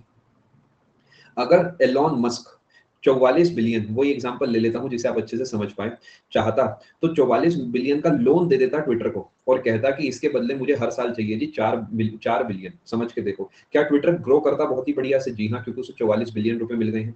लेकिन एलॉन मस्क ने ऑफर दिया कि ये तो दूंगा लेकिन लोन वोन नहीं दूंगा जी, मुझे चाहिए 100% of the stake of the company. यानी उसके बाद ट्विटर का जो होगा वो मेरी जिम्मेदारी है। ये होते हैं वो फैसले जिसमें इसे पता है कि Twitter will definitely grow under my leadership. समझ गए जी बात को, क्या कहानी है? I hope you are understanding the difference between the two. दोनों में आपको फर्क समझ आ रहा है? ये चीज सच में बहुत कॉम्प्लिकेटेड है। तो इससे मैं आपको ये समझाना चाह रहा था कि जब आप इक्विटी बेचते हैं तो उससे आपके शेयर्स डाइल्यूट हो जाते हैं और इससे वापसी खरीदने का जो तरीका होता है उसे बायबैक ऑफ शेयर्स बोलते हैं। यानी आप अपनी ही कंपनी के शेयर खरीद लेते हैं। समझ गए? आप पैसा तो कमाते हो, चुपचाप आप क्या कर रहे हो, धीरे धीरे अपनी ही कंपनीज के शेयर खरीदते चल रहे हो और उससे क्या होगा कि आपकी जो कंपनी की परसेंटेज आपकी जेब में है वो ज्यादा हो जाएगी। समझ गए? यानी मैं क्या करता हूँ, मेरी कंपनी में मेरे 40% है और मेरी कंपनी का 1% आज जो है वो 1 करोड़ का है। मेरी सालाना कमाई जो है वो 5 करोड़ है, तो मैं 5 करोड़ में से चुपचाप क्या करूंगा, 2% शेयर खरीद लूंगा, किसी को नहीं बताऊंगा। तो मेरे 42% हो गए। अब मान लेते हैं कंपनी सेम उसी तरीके ग्रो करी, तो इस बार मेरे 5 करोड़ की जगह 5.1 करोड़ आएंगे क्योंकि मेरे पास 2% एक्स्ट्रा है। फिर से वही करूंगा, 2% फिर से खरीद लूंगा, धीरे धीरे धीरे धीरे अपनी कंपनी का मैक्सिमम परसेंटेज अपनी जेब में डाल लूंगा। समझ गए जी कैसी चीजें चलती हैं? ऑब्वियसली मैं बहुत सारी चीजें आपको नहीं बता रहा हूँ, round A funding, B B round, C D E F, ये सब क्या होता है, because this is not important for you. आप एसएससी का पेपर देने जा रहे हैं, शार्क टैंक में नहीं जाने वाले हैं, तो इस वजह से वो सब आपको नहीं बताया जा रहा। ठीक है जी। एक और चीज मैं आपको बताना चाहता हूँ, एक टर्म होता है मार्केट कैपिटलाइजेशन। सब कुछ स्टॉक मार्केट में होता है शांतनु, आजकल ऑनलाइन भी होता है, डीमैट अकाउंट वगैरह होते हैं, उसमें आप इसे कर सकते हैं। वो जो 5% से ज्यादा तो इन्फॉर्म करना नहीं, नहीं आप जिसका चाहे जो चाहे शेयर खरीद सकते हैं, आप खरीद ले, क्या दिक्कत की बात है? आप जिस कई सारे ऐसे होते हैं जो घोस्ट बायर्स कहते हैं उन्हें, कई सारे अलग अलग अनऑफिशियल टर्म्स बोले जाते हैं, वो चुपचाप एक कंपनी के शेयर खरीदते रहते हैं और एंड में बताते हैं मैं हूं इस कंपनी का मालिक। मान के देखो, मान लेते हैं इस समय बात करते हैं जेफ बेजोस की, तो आपको क्या लगता है जेफ बेजोस का 51% हिस्सा होगा अमेजोन में? नहीं, बहुत कम हिस्सा है। आई सपोज 20%, 17, 18, 20% के आसपास है बस। अब सोचो हाइपोथेटिकली एलॉन मस्क चुपचाप उस कंपनी के शेयर खरीदे जा रहा हो कई साल से, और पता लगे एलॉन मस्क के पास ही 50% शेयर हो गए, तो क्या रातों रात ये मालिक बन जाएगा? ऐसा होता है कई कंपनीज में, लेकिन इसके लिए बहुत ही सारा अमाउंट चाहिए, तो आपको बहुत फ्रीक्वेंटली देखने को नहीं मिलेगा, बट ऐसा हो जाता है कंपनीज में कि चुपचाप एक इंसान शेयर खरीदे जा रहा है, खरीदे जा रहा है, खरीदे जा रहा है, फिर पता लगता है अचानक वो धड़कन मूवी का सुनील शेट्टी निकला। समझ गए? अगर आपने मूवी नहीं देखी तो कोई बात नहीं, रितेश का एग्जाम्पल था, सोचा डायलॉग मार देता हूँ। चलो आगे चलते हैं, कोई वो डायलॉग मारेगा, तुम कल भी बदतमीज थे, तुम आज भी बदतमीज हो, क्या फर्क पड़ता है? नहीं, आगे चलते हैं। चलो आगे चलते हैं। नहीं, कंपनी को कैसे पता लगेगा, आप सोच के देखिए। अरे एक और सीधा एग्जांपल देता हूँ, मेरे बहुत सारे दोस्त हैं और सब मेरे बिल्कुल सगे हैं। मैंने सबको क्या करा, उस कंपनी के 10-10% शेयर दिलाया अपने परिवार में, सबको। और अचानक रातों रात का यार ये मुझे ट्रांसफर कर दो और ये पूरा पैसा ले लो, हो गया मैं मालिक कंपनी का। अब समझिए कि सिंपल तरीका कर दिया मैंने आपके लिए। देखिए मैं कोशिश कर रहा हूँ सिंपल रखूँ चीजों को जिससे आपको समझ आ जाए। मैं आपको बता रहा था मार्केट कैपिटलाइजेशन। हाँ, तो कंपनीज दूसरी कंपनीज के शेयर खरीदती हैं, क्यों नहीं खरीदेंगी? वो बिल्कुल खरीदेगी ना, ग्रो करने के लिए। रिस्क को डिवाइड करना ही तो जो है इकोनॉमी है मेन। बड़ी कंपनीज यही करती हैं कि दूसरी कंपनीज के भी शेयर खरीदती हैं।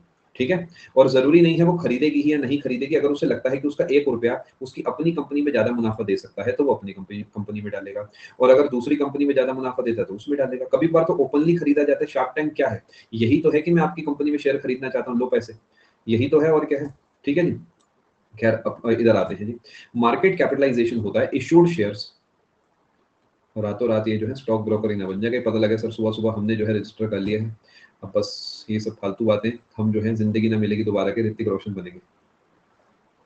तुम पे वो एक एक्स्ट्रा अंगूठा तो है नहीं, वो दुनिया तुम्हें दिखाएगी एक्स्ट्रा अंगूठा, क्योंकि बिना ज्ञान के रातों रात तुम स्टॉक ब्रोकर बन गए तो नुकसान ही करके आओगे अपना। अभी जो कर रहे हो बस वो करते रहो चुपचाप।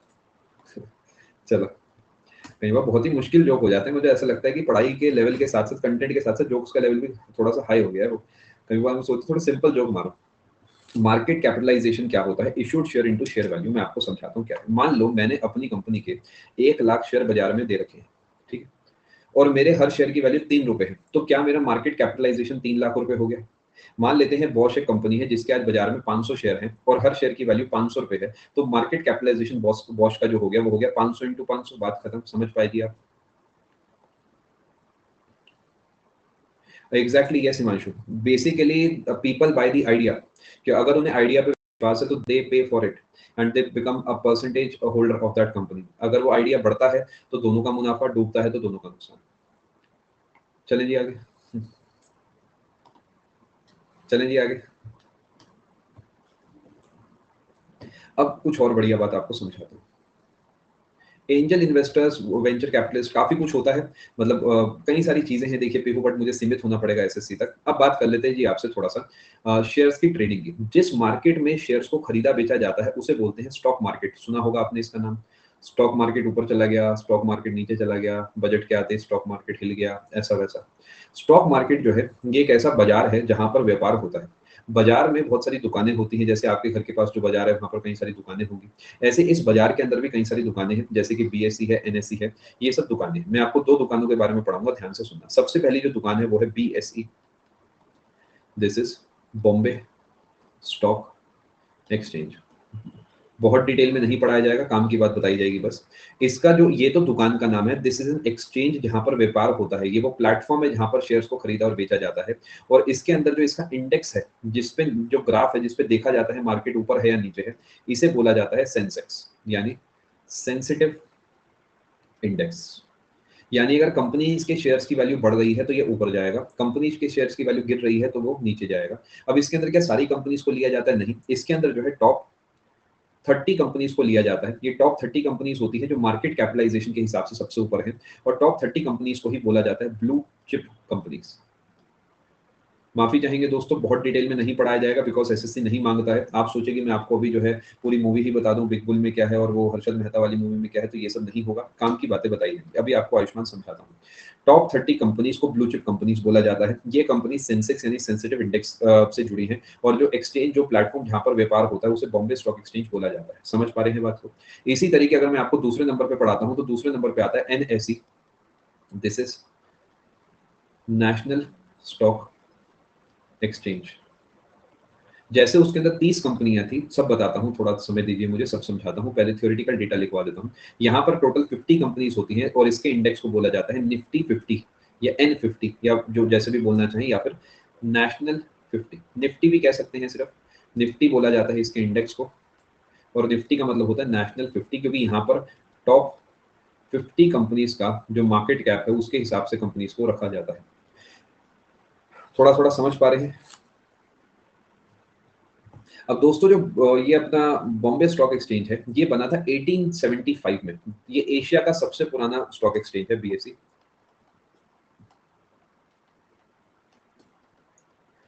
हो सकती है बिल्कुल common, oldest stock exchange of Asia, established in 1875। Actually जब ये स्टार्ट हुआ था ना, तो उस समय 30 ही कंपनीज हुआ करती थी इतनी बड़ी, जिनके बेसिस पे ये स्टार्ट हुआ था, जिनके इंडेक्स को लेकर स्टार्ट हुआ था। तो इसी वजह से ये फिर 30 कंपनीज का कॉन्सेप्ट इन्होंने फिक्स कर दिया। ठीक है। ये सर इंडेक्स, जी हाँ, ये देखिए, इंडेसेस जो होते हैं, संस्कृति इंडेसेस बोला जाता है, इंडेक्स का प्लूरल इंडेसेस। ठीक है।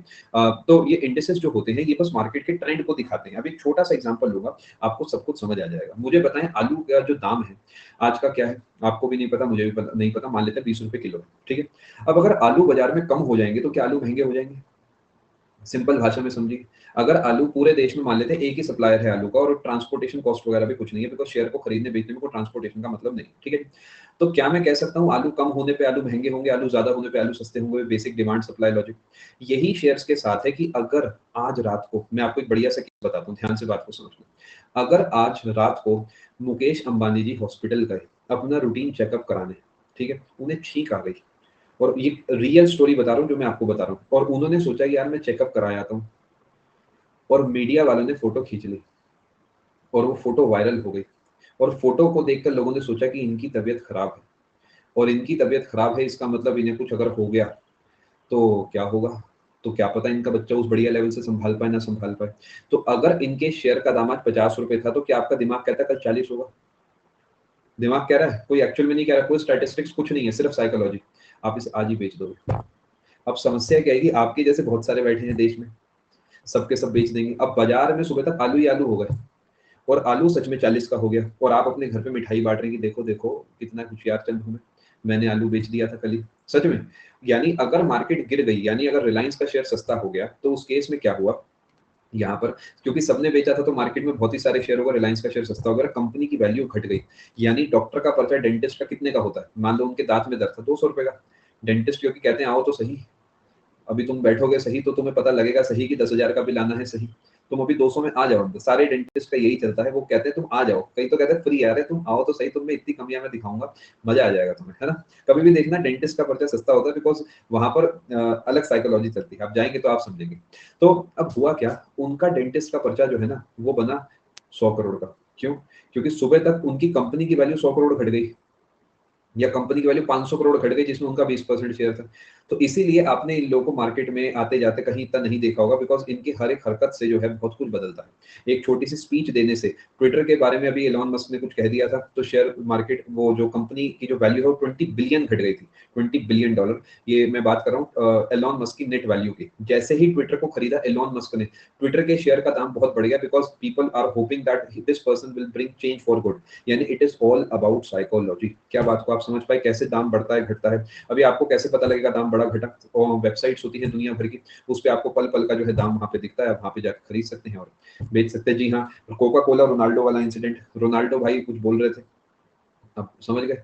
अब वहां पर कोका कोला पड़ी थी, अब उन्होंने कहा कोका कोला को ले जाओ यहाँ से, उन्होंने उठा के साइड रख दिया। सिंपली इतना करने से कोका कोला का ना जाने कितने का नुकसान हो गया, कई बिलियंस का नुकसान हुआ था, I am not remembering the exact value, कई बिलियंस का नुकसान हुआ था। ऐसे ही चलता है, मतलब वो 100 रुपए की 200 रुपए की कोका कोला को हटाने के चक्कर में जो है कोका कोला के शेयर डाउन आ गए, क्योंकि लोगों को लगा रहा रोनाल्डो नहीं पी रहा तो मैं भी नहीं पीऊंगा, क्योंकि मैं तो रोनाल्डो ही हूँ, कम थोड़ी हूँ मैं रोनाल्डो से, है ना।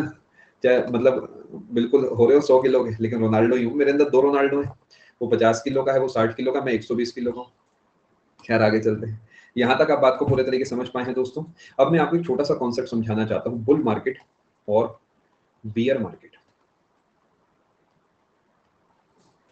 आई होप आपको क्लास में मजा आ रहा होगा, मैं कोशिश कर रहा हूँ बिल्कुल भी आपको बोर ना करूँ, चीजों को अच्छे से समझा रहा हूँ, so that you can enjoy the class, you can learn this class. ये आपका इस क्लास का आखिरी टॉपिक है दोस्त, इसके बाद आपको फ्री कर दिया जाएगा, ठीक है। उनका अलग से बेटा कोई नाम नहीं है, शांतनु, जहां जहां है मैं खुद ही लिखवाते चल रहा हूँ, ठीक है। बुल मार्केट और बियर मार्केट, देखो कुछ लोग क्या करते हैं, जैसे बहुत ही बड़ा खरीदार है कोई, मान लो बहुत ही बड़ा कोई खरीदार है, ठीक है, उसने बस जैसे मिस्टर झुंझुनवाला, उन्होंने आके कहा ऐसे ही कि मैं ना जो है रिलायंस के शेयर खरीदूंगा, बाय, कह के चले गए। अब आपको पता है ये इतना बड़ा इंसान है कि ये रिलायंस के शेयर खरीदेगा तो डेफिनेटली उसमें फायदा होगा, तो आप भी खरीद नहीं। अरे यार क्या बात कर रहे हो, आपको लग रहा है मजाक वाला नाम है क्या? अरे राकेश झुनझुनवाला आपने नाम नहीं सुना क्या? ये तो बहुत बहुत फेमस पर्सनैलिटी है, हमारे माननीय प्रधानमंत्री जी उनसे मिलके आए हैं, सच में बहुत बड़ी पर्सनैलिटी है। पढ़ना इनके बारे में एक मतलब बिल्कुल एक रिसर्च के टॉपिक हो सकते हैं, इनका जो दिमाग है वो बहुत अलग तरीके काम करता है। खैर टॉपिक पे आते हैं। तो अब हुआ क्या, उन्होंने जो है रिलायंस के शेयर खरीद लिए और सिंपली बता दिया कि मैं शेयर खरीद रहा हूँ। जैसे कुछ समय पहले आपने देखा है, एक एयरलाइन का मुझे नाम ध्यान नहीं आ रहा, 5 लीटर की कोई नई एयरलाइन है जो आ रही है आजकल, मैं करंट अफेयर्स से फॉलो नहीं कर पा रहा हूँ, उसमें भी शायद इन्होंने कुछ इन्वेस्टमेंट अपना करा है। ये बात बताते ही अक्ष, हाँ ये आ रही है शायद, कोई नहीं नहीं गोयर वगैरह नहीं है, 5 अक्षर का कोई नाम है। अब सोचो कि इन्होंने रिलायंस के शेयर खरीदे, चीजों को सिंपल रखते हैं, तो क्या आप भी रिलायंस के शेयर खरीदोगे विदा होप दैट इन्होंने खरीदे हैं तो हम भी खरीदेंगे, हमारा भी मुनाफा होगा। अब सब लोग रिलायंस के शेयर खरीद लेंगे तो क्या बाजार में आलू कम हो गए? बस सच में ही इनका फायदा हो गया, क्योंकि अब सच में ही आलू कम हो गए। ये होता है साइकोलॉजिकल एस्पेक्ट, यानी मार्केट को ऊपर खींच के लेके जाने वाले भी कई लोग होते हैं, मार्केट को गिराने वाले भी कई लोग होते हैं। तो जो ऊपर लेके जाते हैं उन्हें बुल्स बोलते हैं, जो नीचे लेके जाते हैं उन्हें बियर बोलते हैं, क्योंकि जो बुल होता है उसका एग्रेसिव नेचर होता है, और जो बियर होता है उसका सुस्त नेचर होता है बाय डिफॉल्ट, है ना। तो बुल मार्केट उस मार्केट को बोलते हैं जिसमें दिन पे दिन शेयर मार्केट के दाम, शेयर के दाम बढ़ते जा रहे हैं, यानी शेयर लगातार महंगे होते जा रहे हैं, तो वो बुल मार्केट है,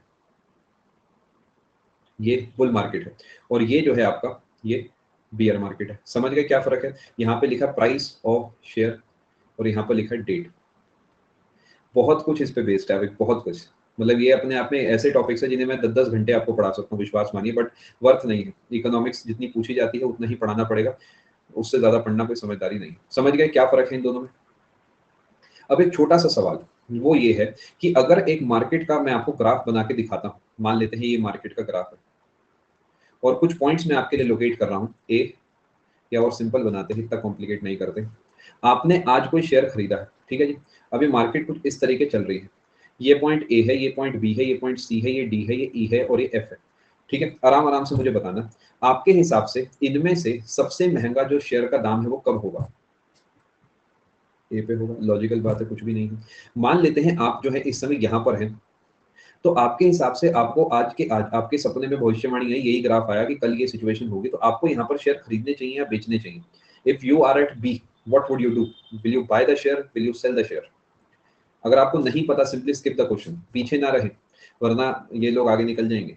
मैं आपको बताता हूँ, देखो, अगर मैं समझदार हूँ तो मैं सबसे नीचे वाले पॉइंट पे शेयर को खरीदूंगा। यानी अगर मुझे इसी ग्राफ से मैक्सिमम कमाना है तो मैं यहां पर मान लेते हैं मैंने बाय करा है, यहां पर मैं सेल कर दूं, यहां पर मैं बाय कर लूं, यहां पर मैं सेल कर दूं, यहां पर मैं बाय कर दूं, यहां पर मैं सेल कर दूं, यहां पर मैं बाय कर दूं। किस किस को समझ में नहीं आया? अगर मुझे मार्केट का ट्रेंड एडवांस में पता लग गया है तो मैं ऐसे काम करूंगा to gain maximum profit. I would explain you why, मैं आपको समझाता हूँ। मान लेते हैं मेरे पे 100 रुपए थे और 100 रुपए में जो है मान लेते हैं एक फोन आता है, मान लेते हैं फोन 100 रुपए का है, ठीक है। मैंने 100 रुपए लगाया और ये फोन मैंने जो है खरीद लिया, ठीक है, यहाँ पर मैंने खरीद लिया। अभी अचानक फोन मेरे, अभी मेरे पास वही फोन है और फोन अब महंगा हो गया 110 रुपए का। 110 का होते ही मैंने उसे बेच दिया, यानी अब मेरे पास फोन नहीं है, अब मेरे पास 110 रुपए। अब 110 रुपए मेरे पास है, जैसे ही वो जो फोन है वो सस्ता होके मान लेते हैं हो गया मान लेते हैं जी हो गया 105 का, तो मैंने फोन खरीद लिया। अब इससे फायदा ये हुआ, मुझे एक फोन के साथ थोड़ा सा और हिस्सा मिल गया उसका। यानी जब आप नीचे होंगे तो आपको खरीदना होता है, जब आप ऊपर होंगे तो बेचना होता है, बिकॉज जब चीजें महंगी है तो अपना सामान बेच दो, एक्ट एज अ प्रोड्यूसर। जब चीजें सस्ती हैं तो act as a buyer, consumer, because खरीदोगे तो अच्छा रहेगा आपके लिए। क्या आप सभी को ये बात आपको समझ आई? मैं उम्मीद कर रहा हूँ आप सभी को समझ आया है सारी कहानी और आपको सीखने को काफी कुछ मिला होगा। आज की ये क्लास आपकी यहीं पे समाप्त होती है। क्लास थोड़ी लंबी हो गई है, बट अच्छी बात है ये देख के कि आपको परेशानी नहीं हो रही है, you are all very focused, जो कि अच्छी बात है, खुशी होती है ये सब देख के, स्पेसिफिकली वो इस टॉपिक में जो कि थोड़ा पेचीदा टॉपिक है। आने के लिए आप सभी का बहुत बहुत धन्यवाद। अगली जो आपकी क्लास है आई सपोज सैटरडे और संडे को होगी, उसके बाद इकोनॉमिक्स का कोर्स आपका पैक हो जाएगा। रात को जो 10 बजे आपकी क्लास है, दिस इज फिजिक्स, ये फिजिक्स की आपकी क्लास है, इसमें आपसे मुलाकात करते हैं। आने के लिए आप सभी का बहुत बहुत शुक्रिया, ख्याल रखिए अपना, अच्छे से तैयारी करें, take some rest, have some food and then मिलते हैं आप सभी से रात को 10 बजे। Thank you so much, God bless.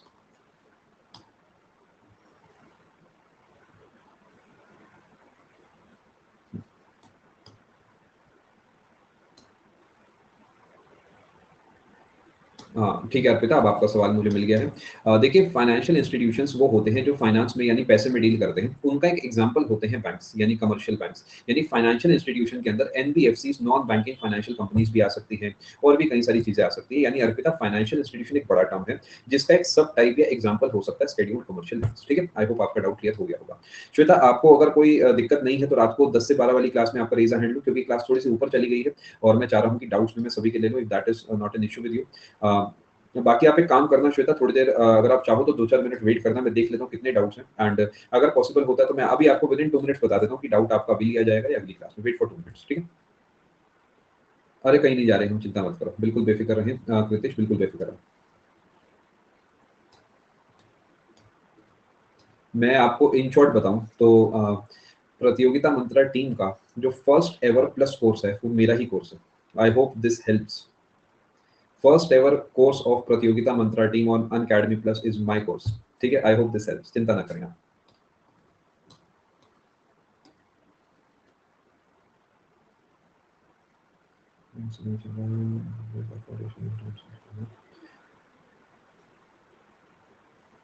आप मुझे उसका स्क्रीनशॉट भेजना, मैं उस डेफिनेशन से ही आपको समझाना चाहता हूँ। आप मुझे अगली क्लास में उसका स्क्रीनशॉट भेजना इंपॉर्टेंट टर्म्स में से, और मैं उसी से आपको इसे समझाऊंगा। ठीक है जी? मतलब कोई भी ऑर्गेनाइजेशन फाइनेंशियल कह सकते हैं अर्पिता, जो पैसे का लेन देन करती है आम जनता से, वो एक फाइनेंशियल इंस्टीट्यूशन हो सकता है।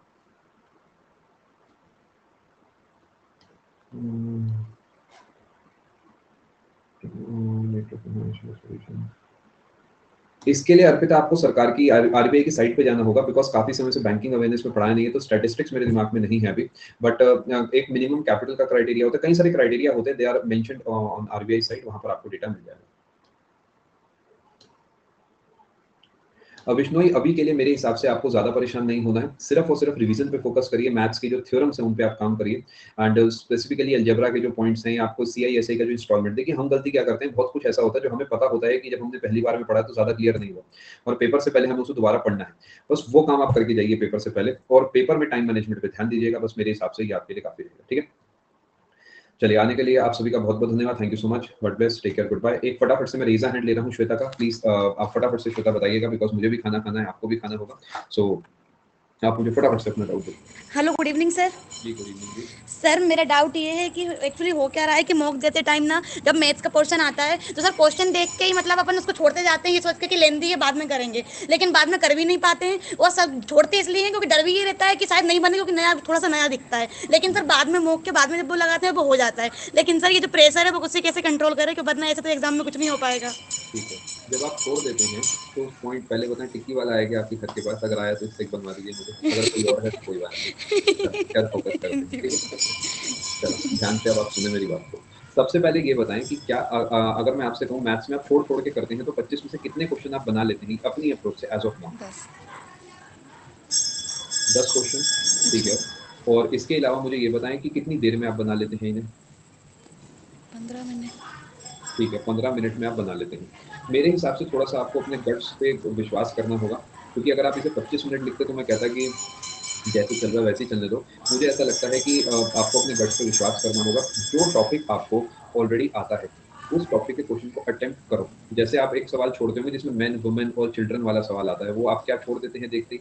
आपको अपने गट्स पे विश्वास करना होगा because you have done that question earlier आप इसे दोबारा भी कर पाएँगे, ठीक है? तो इसमें से क्या करें, थोड़े से सवालों को और चुनें जो कि आप थोड़ा-सा जल्दी कर सकते हैं, ठीक है? थोड़ा-सा गट फीलिंग पे विश्वास करें और टेक द कॉल, क्योंकि मजबूरी है अगर सब कुछ जैसे आपने कहा अगर मैं सब कुछ ही छोड़ दूँगी तो फिर क्या अटेम्प्ट करूँगा? बचे हुए टाइम का भी क्या करूँगा? जी तो मेरे सर। हिसाब से you should take the call और कुछ ऐसे सवाल ज़रूर होंगे जो आपने अपने पहले अटेम्प्ट में कभी ना कभी करे होंगे। एग्ज़ाम्पल के तौर पे श्वेता, अगर आपने पहले वो सवाल कर रखा है, जिसके अंदर आपको मान लेते हैं कह रखा है कि इतने का 2 साल के लिए सीआई इतना है और बताओ एसआई इतना है, इस तरीके के अगर सवाल आप पहले लगा चुके हैं, तो आपको पेपर में भी लगाना है। अगर आपको एक पेपर में सवाल दिखता है एंगल बाइसेक्टर के ऊपर बेस्ड और आप एंगल बाइसेक्टर पढ़ चुके हैं, तो टेक द कॉल मेरे हिसाब से, ठीक है? यानी थोड़ा-सा आप क्या करो, अभी जैसे 10 सवाल अटेम्प्ट करते हो, इसे 15 तक लेके जाओ, फिर से 20 तक, इस तरीके थोड़ा-थोड़ा पुश करो। बाकी थोड़ा समय लगेगा श्वेता, घबराने की कोई बात नहीं है। अपनी तरफ से धीरे-धीरे फोकस करते रहें और ऐसा करें कि जैसे आपने पेपर सबमिट करा, आपको दिख गया कि जो 15 सवाल मैंने स्किप करे थे, इसमें से यार 10 तो मुझसे बन ही गए। तो इन 10 में से वो टॉपिक्स चुन लो जो आपसे बन रहे हैं और उस टॉपिक का नेक्स्ट टाइम सवाल अटेम्प्ट कर लो। ठीक है? जी 9th को जी ठीक। सीएचएसएल आई सपोज़ 9th अभी बहुत दूर है। 10 दिन में तो बहुत कुछ हो जाता है। आप यस हिम्मत सर। दिखाइए थोड़ा, ठीक है? चलिए, ऑल दी बेस्ट। बाकी आपको फिर भी कोई डाउट हो आप मुझे आने वाली क्लास में बताएँ। 40-42 तक ही सिमट रहे हैं, कोई दिक्कत की बात नहीं है आयुष्मान, 40-42 पे सिलेक्शन हो जाएगा, बाकी सेक्शंस पे फोकस करो। ये स्मार्ट मूव है आयुष्मान, क्योंकि पेपर कैसा बनेगा आपको नहीं पता। पेपर ईज़ी आ गया तो 46 बन जाएँगे, पेपर मुश्किल आया तो 38 बन जाएँगे, नथिंग टू वरी, ठीक है? अगर आप ऑन एन एवरेज 40 प्लस हैं, मेरे हिसाब से सही जा रहे हो, ठीक है? चलिए, ऑल दी बेस्ट, मिलते हैं आप सभी से आने वाली क्लास में, आने का आप सभी का बहुत-बहुत थैंक यू। चलिए, ख्याल रखिए अपना, मिलते हैं आप सभी से 10 बजे, थैंक यू।